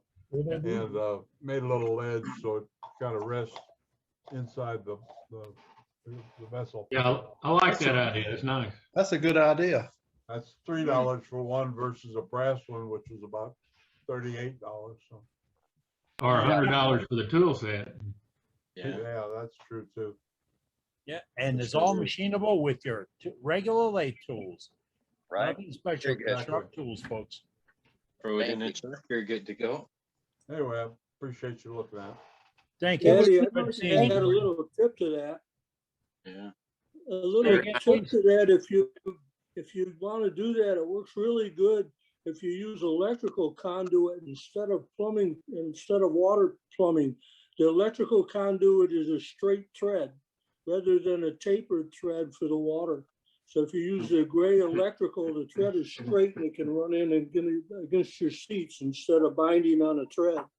I heard about that after I'd finished this, but I agree with you. I think it's a much better fit together, right? Good to know. Yeah. All right. That's Thank great. you. All right. Well, let's go to the East Coast. Dick, what's happening? Let me get, there we go. I want to ask a question. If anybody has worked with granadillo, Granadillo. Oh, yes. Granadillo, yeah. Yep, all the time. This is the gnarled bark of this granadillo wood, which a guy gave me about 18 inches, and it's about 3 inches in diameter total. But he said he had seen me do the cross and he wanted to see, wait a minute, why am I, oh, okay. Get that out of the way. There we go. Yep. He had seen me do the cross and he said, if I bring this wood up, would you do it? And I think he was in the Navy on active duty and he said it was, I don't remember whether he said Panama or Puerto Rico, but at least tropic. And so I was able to, out of the 18 inches, make a pair of them. And Those are really pretty. and I want you to Looks great. look at look at the finish on there. I'm going to get a little extra light in so you can see it a little better. Wow. Oh, yeah. What finish did you use? Sandpaper. Great.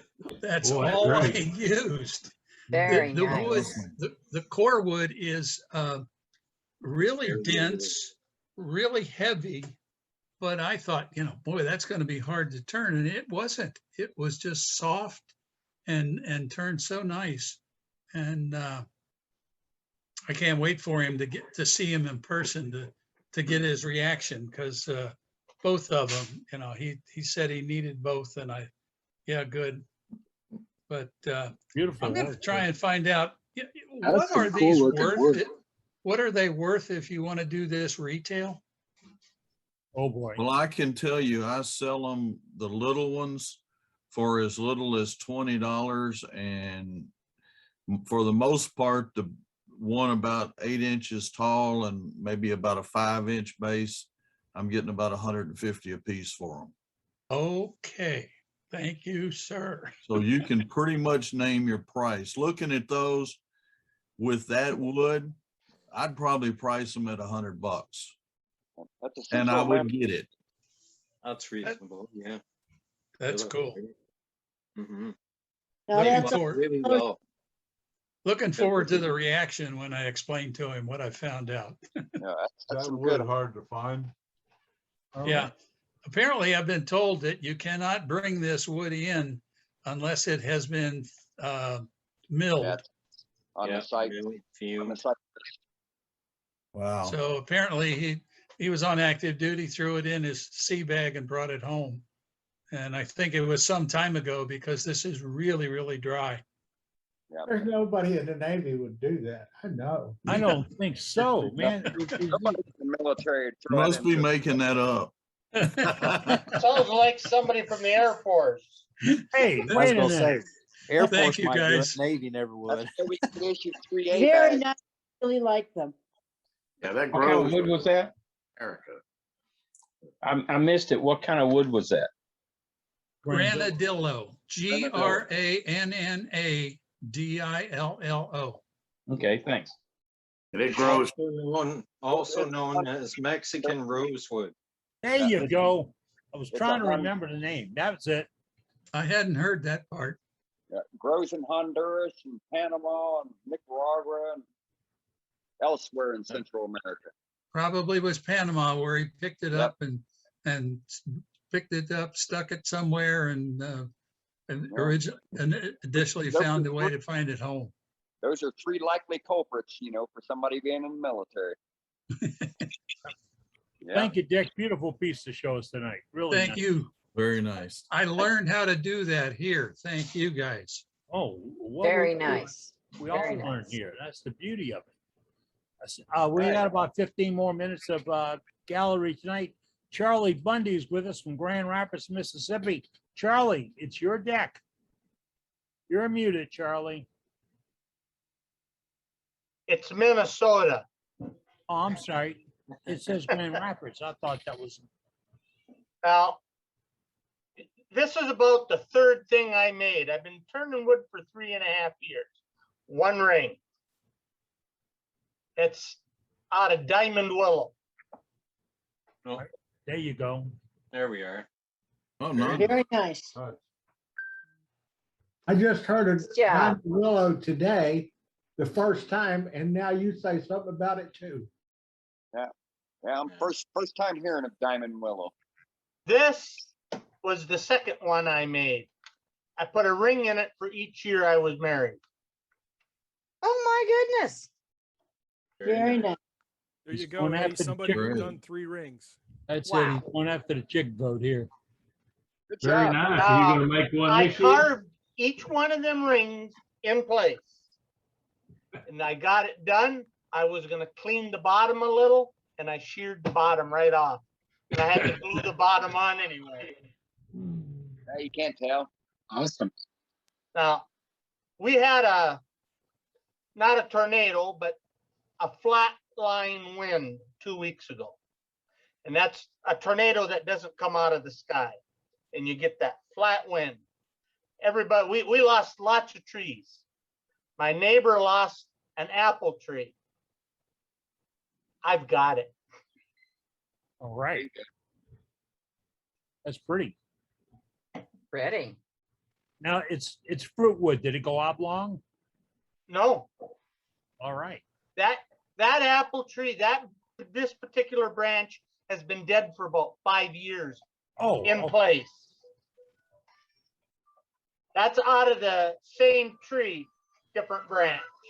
Very pretty. Yes. Very, very nice. What's the finish on it, It's an apple. Charlie? What do you have to finish with? OBJ shine juice. Oh, Can we Co- see a how deep coat the inside? of lacquer, then OB shine juice, about 6 coats, and another coat of lacquer. Can we see the inside? Wow. Nice. Nice. Very nice. Good Now, job. if you can let me share the screen, I'll show my wig stand. All right, you can go ahead, sir. All right, let's see it. I'm a nerd.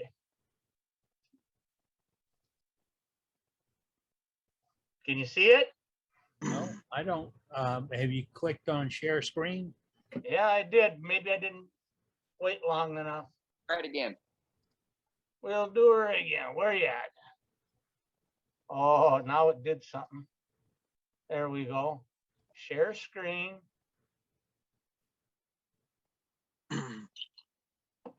All right, we Get see started. that your desktop is up.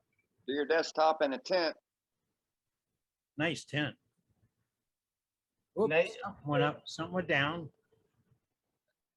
Got rid of my, there it is. Back on the What's 10th that? screen. Got rid of my, So now you want to click on your photo. yeah, it took it. I gotta go back to. We'll go.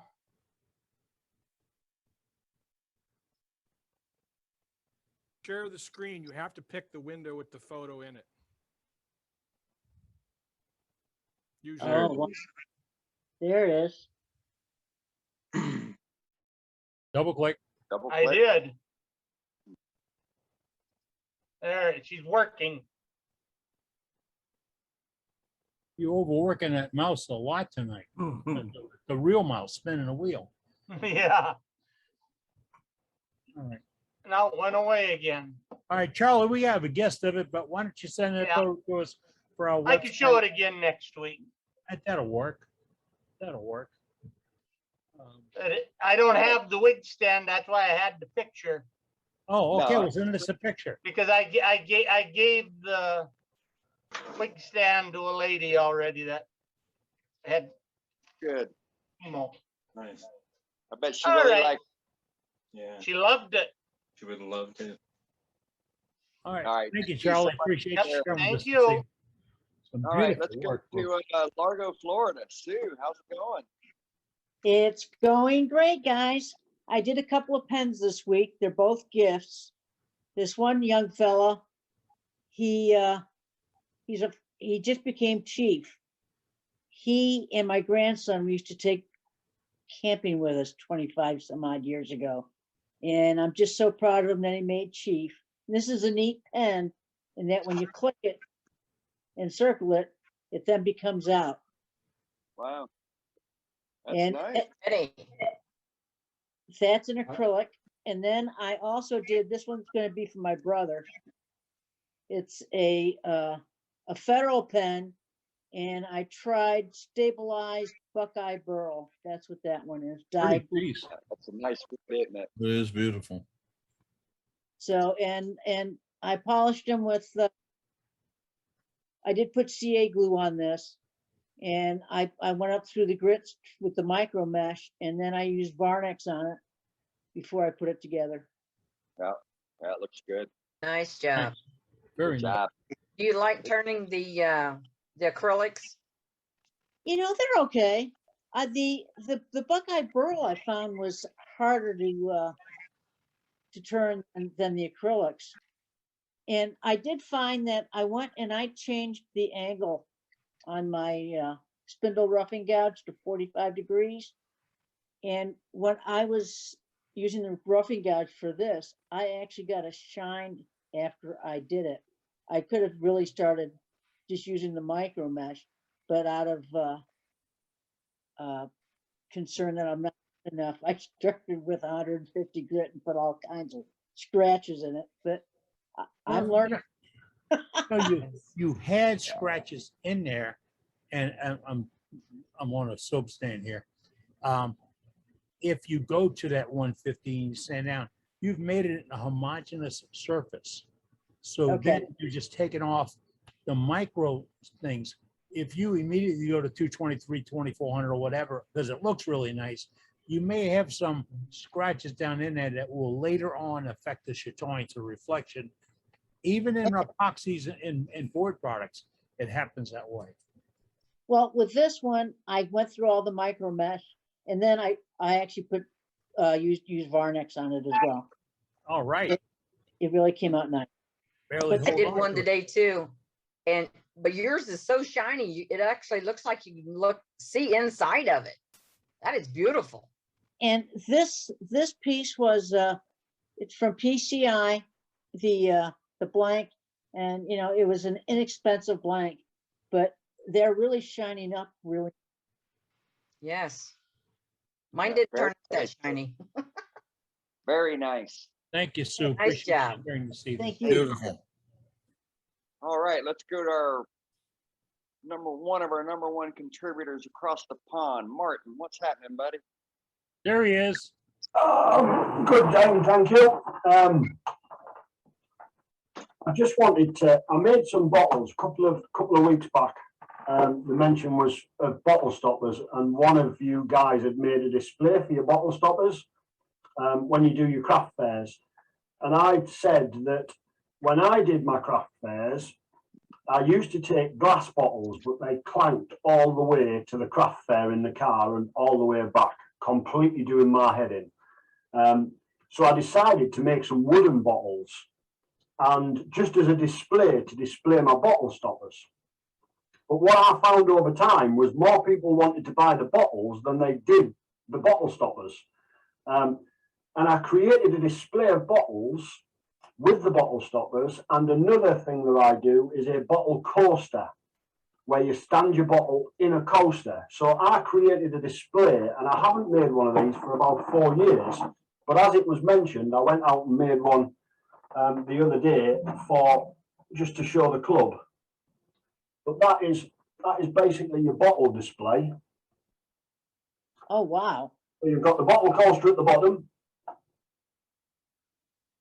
your bottles that stand in the bottle coaster so that you can see what the bottle coaster is supposed to be for, your bottle stopper in the top of the bottle. The bottles are not hollow, they are just shapes. There's no need to hollow them because you want the weight in the bottle so that they don't fall over. So I just pre-drill them prior to putting them onto the lathe. I put a jam chuck, pop that into a jam chuck so that it's dead center on the top, and I turn them between centers. So they only take 5 or 10 minutes to turn one of these. So that's your stopper, that's your bottle. These two are your display models, the others are just decoration. The bottles that you see that are flat, they're obviously turned with a plank rather than a 3x3 or a 4x4 blank. They're turned out of a plank, so you get this effect, and then it comes up to the top. That one's a couple of inch, that one's superior. But they're your whiskey or brandy bottles, just to add to the display. There you are, guys. Oh, that deserves a double wow. Great. Yeah, very, Bill. Thank you. Thank you. Very cool stuff, Martin. Very Great cool. stuff. Thank you, Martin. Very nice. Thank you. Those would be a hit. And it's like 1 or 2 o'clock in the morning where he's at in the United Kingdom. Yep, 3 o'clock. 3 o'clock. Pardon me, I didn't want to rush you. Martin, didn't you say you sell more bottles than the bottle stoppers? Yeah, there is so many people buy the bottles, and you would ask yourself why, but as a decoration, you know, lots of pubs, lots of restaurants have bottles that they put on shelves or collections of bottles. And to take away the green and the brown and that kind of thing and put in a wood in a natural pub environment, it's more hygienic, it's cleaner, it's easier to lift off a shelf and wipe. It's such a better product than an empty wine bottle. So I used to sell an awful lot of bottles. In fact, more bottles than I did bottle stoppers at one point in time. But the idea come about because I wanted to create something that I could show the bottle stoppers at the craft fairs. And if you can tie things in together, like with a bottle coaster, if you just have this sat on a craft fair table, people aren't sure what it's for. So you almost have to give it a purpose. And if you can put your bottle stoppers and your bottle coasters together and give them a purpose, you've got more chance in being able to sell them. I always say that when you do craft fairs, you need an area to try and keep things together so that you've got products. You've got too many people seem to put lots of different products, and you end up with a massive timber. Whereas if you can put your pestles and mortars and your salt pots and salt cellars and that kind of thing together, you've got a customer that's looking for that and may well buy something else. You want to tell a story? Sorry? Yeah, tell a story. Yep. Yeah. Yeah. That's awesome. Good job. Beautiful stuff, Martin. Thank you so much. Absolutely gorgeous. Very easy. You all should be able to do them. They're just shapes on the lathe. It's not like you're hollowing or doing anything complicated. You're putting a spindle blank on the lathe. The only thing I would say, either get a bottle and look at a bottle. You know, keep it behind the lid so that you can see what it is. Bottles, they can be any kind of shapes and sizes, but they all have two things in common. Especially a wine bottle will have a rim at the top that allows the wine to run round and not drip off after you've poured it. So it's always got that rim at the top of the bottle. It normally has a little bit of a flared point at the bottom of the bottle. So as long as you've got that shape, some of them come up, they're more teardrops and pull bottles. If you're going to create something that is supposed to look like something, it needs to look like it. So you're better off getting one and trying to copy it. Thank you. And don't empty it in the shop, folks. No, don't empty it in the shop. That's the fun of it. And if you do, don't turn that afterwards. Okay, great. That's a good safety note. I'm gonna bet that rim has to do with strength and the putting a cork in it. That rim, that thicker rim at the top reinforces it and if you're trying to jam a cork into it, it's done under pressure, so that prevents you from breaking the top of the bottles when they're originally corked. They all have them. Yeah, they all have them, and if you try to uncork them and everything else, that's where all the tools rest on trying to do it. So I think that has to do with adding strength to the top of it to keep you from busting your bottles out. Yeah. Thank you, sir. Appreciate the show this evening. Dane, All right. we're out of time, but do we have a quick one or two? Yeah, we got about 4 more, then 5 counting myself. Let's roll through all the way through to 5, and then we'll call it an evening. So let's go. Good. Dean. Good deal. I'll make mine quick. We'd had a 2x4 challenge or something, right? Oh yeah, we got it all the I time. think I just qualified for it. I made a couple of race cars out of a 2x4. Let's ask the 2x4 challenge master, Ronnie Bonnet. Ronnie, what do you think? He's not going It, to. it takes me a while to unmute myself. I seen this video and he was already in the group. Nice. Yeah, it used to look like that, except it was a 2x4. So you cut it in half, put wheels on it. Did you turn the wheels? No, I did not turn the wheels. I've had those for some time. Well, we're a civil group. Nobody booed that time. Cool. Go on Amazon, they sell the wheels and the axles. Yeah, you can get those wheels and axles. I mean, you can turn them yourself, but It ain't worth turning. it's not worth it. Thinking you could take a pyro pen and then etch in your windows and windshield. Exactly. Yeah. Nice. Make a little kid happy. Oh, I tell you what, it's amazing how much fun kids will have. You'd think in the electronic age we have today that a kid wouldn't play with that, but they will spend hours playing with that. And little spin tops. We had a bunch of the kids over here at the house a few weeks ago, and I got out 2 or 3 tops, and all the little kids and the grown kids were all playing with them. Finger tops, great way to keep them going. Time kids playing with stuff like that. Yeah. Last time I went to the doctor, I took 2 spin tops for his kids, and he was standing there playing with them on the one of the tables in there. Yeah, that's cool. I Thanks. don't know if the kids ever got to see them. Thank you, Dean. Appreciate the show tonight. Next All right. up, Let's go Looks down good, to Dean. Diego. where we went? Hi, everyone. Hope There he all is, well. Canada. How's it going? Good, I got a couple of things here. I'll just switch my camera and rotate my phone downwards here. It'll give a better view of the picture.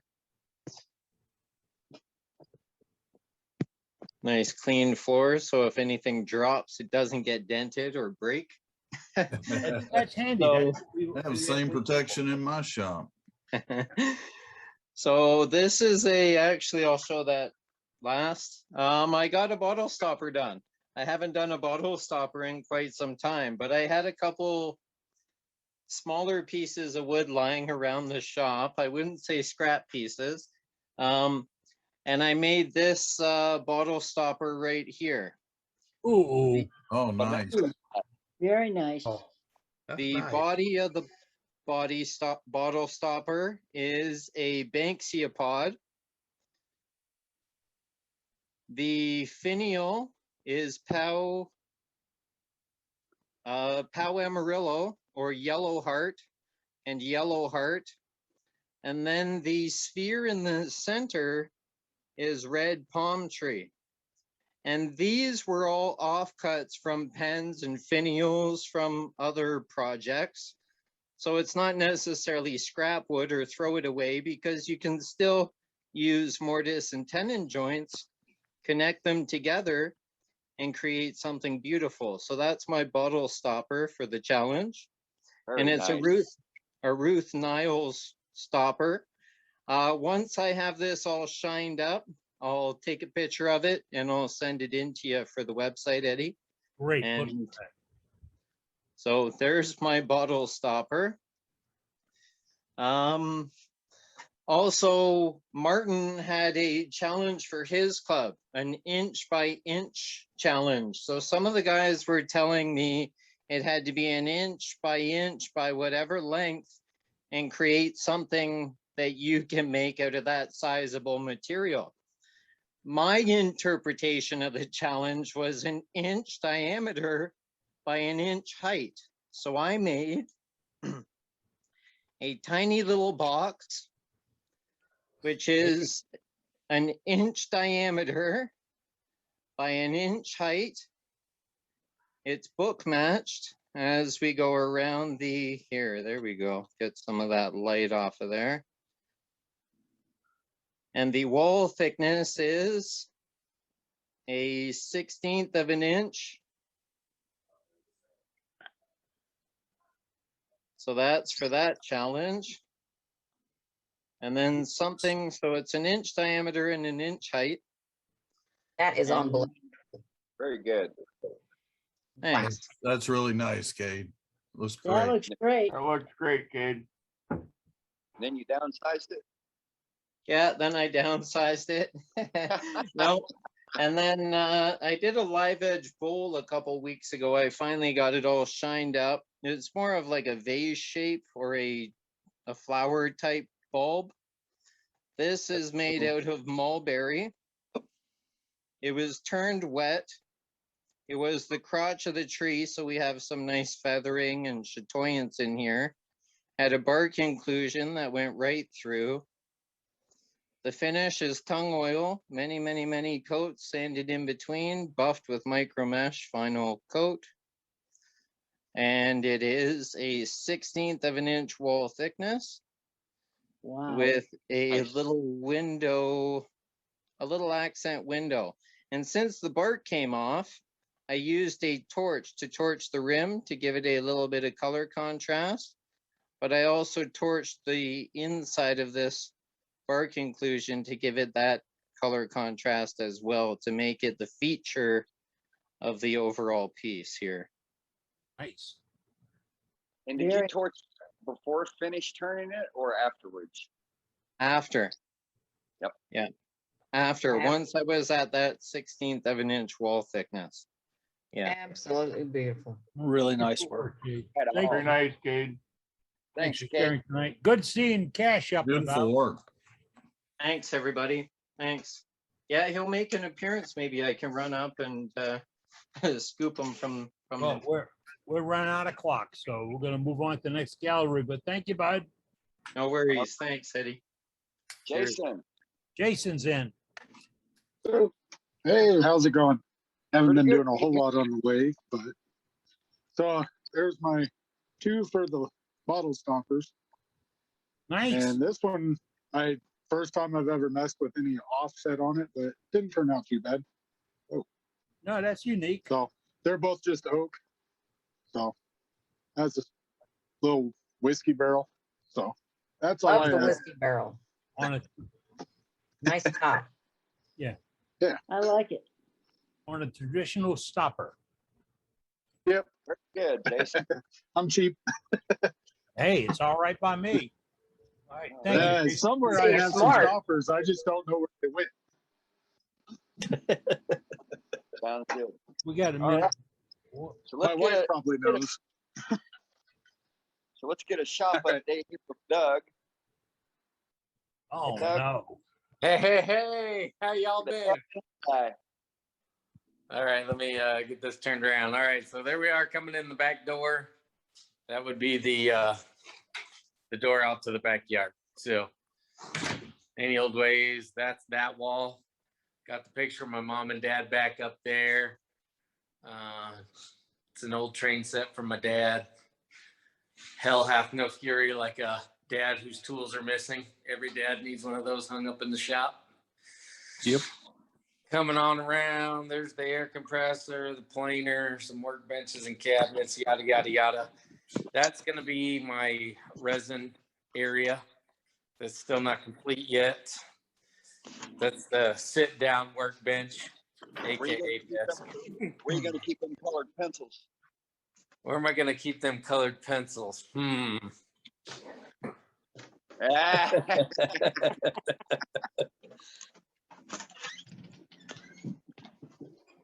Just a couple drawers worth. He's the king of the dollar store, folks. The king of the dollar store. Oh my goodness. Sharpening system. Added my fire extinguisher or a fire extinguisher. Hey, you This don't is need that. big Omni wall system that I decided to order, and I mean, I'm happy with it now that it's up. It's glorified pegboard, guys. It's just made out of metal.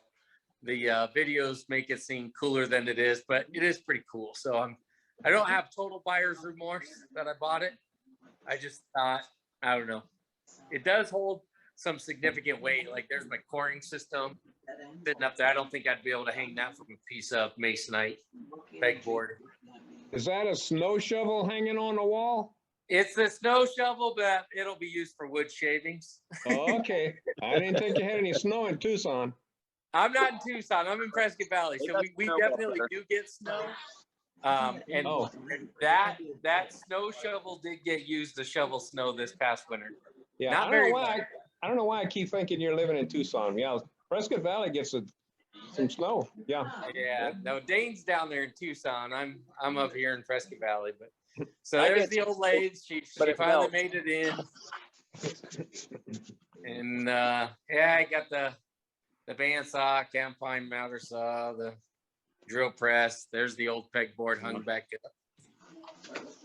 The new workbench, new used. I bought it from somebody, started painting it up.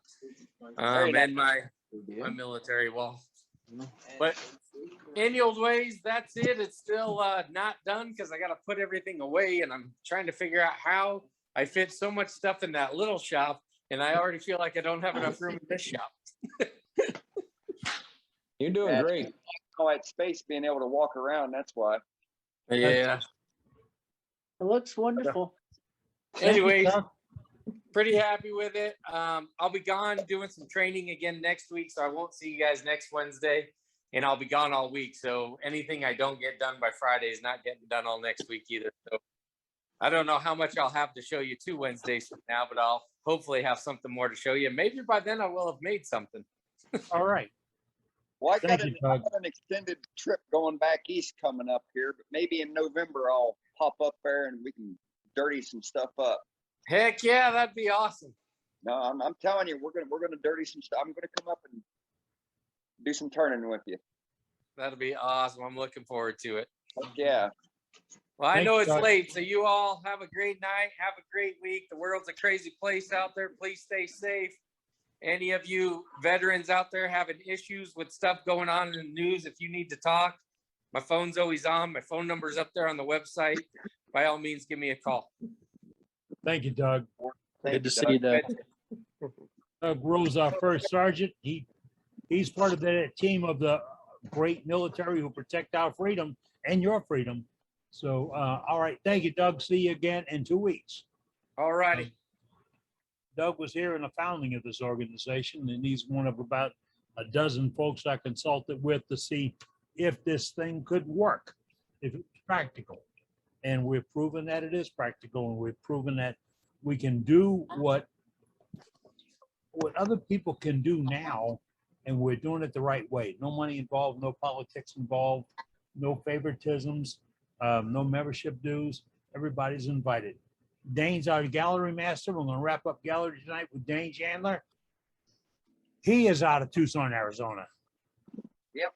And just to clarify, we get snow about every year, right around January or February. We get a couple inches, maybe 6 inches by 7 a.m. And then by 2 o'clock in the afternoon, it's all melted off. It's Yeah, but nice you if got a you lot can of work it it up out on, that way. you got a lot up on the mountain though. Yeah, It's well, my kind of snowfall right there. anybody will build up there. So, all What are right. you showing us here? So last week I had this in process. This is a base that I'm working on for a customer. So I've got the Very string nice. flower painted on it. And Nice. it's all hollowed out. It's about 3/16 of an inch. Consistent all the way down. Got a little chip bowl made. About 5.5 inches by 2.5 inches. What's the material? So this is black mesquite Very nice. finished with Beautiful. mesquite oil, and then this has got wipe-on poly. I think Cool. Oh, it's beautiful. I think I've got 4 coats on there. And then, so on this, so the initial finish was bowl linseed oil followed by Parfix. And then I did my string painting with acrylic paints. And it's really not picking it up. So you can see the black on there, obviously. And then followed by that was with a white glitter frosting paint and a red garnet paint. And so it leaves like a frosting effect on it. But customer specs, and they're excited to get it. I still got to trim the base off.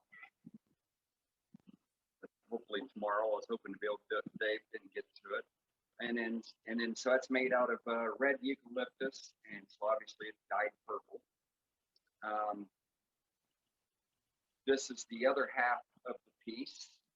This is the main body is 8.5 inches. This is going to be a pet urn for one of my dogs that's sitting in the cabinet. So again, it's turned off center to where the heartwood is solely on one side.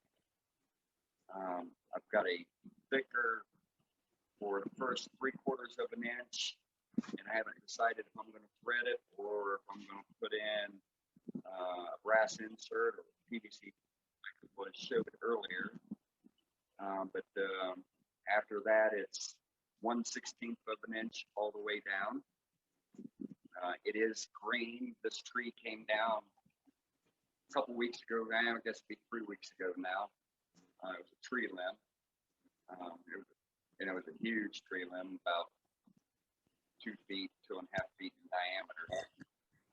But again, it's red eucalyptus. So part of the reason of turning it the way I did was to have the heartwood come down, and then when I got my base, it kind of makes it look like a water flow where the wood is coming over. You can also see it here on this one here. So it gives a really nice effect. Yeah, and so this is finished with bowl linseed oil, and then I've colored it out. I think I've got 4 coats of Parfix on it. So nothing hasn't been buffed or anything like that. But it's a shining.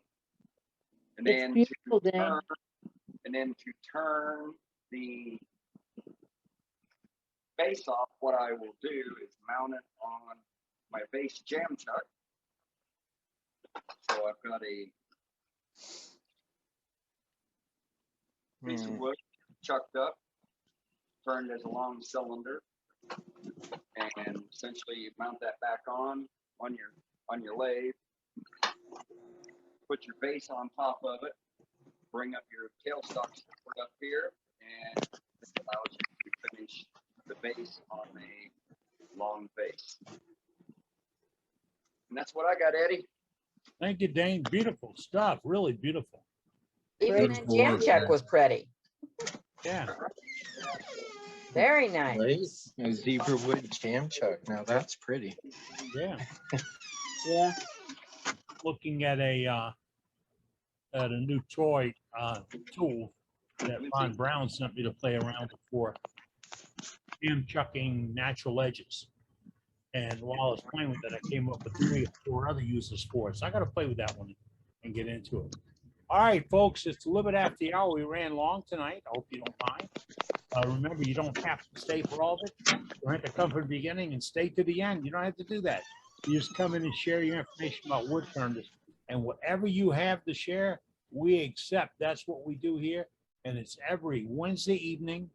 Access can be easily gained through our website, www.worldwidewoodturners.org.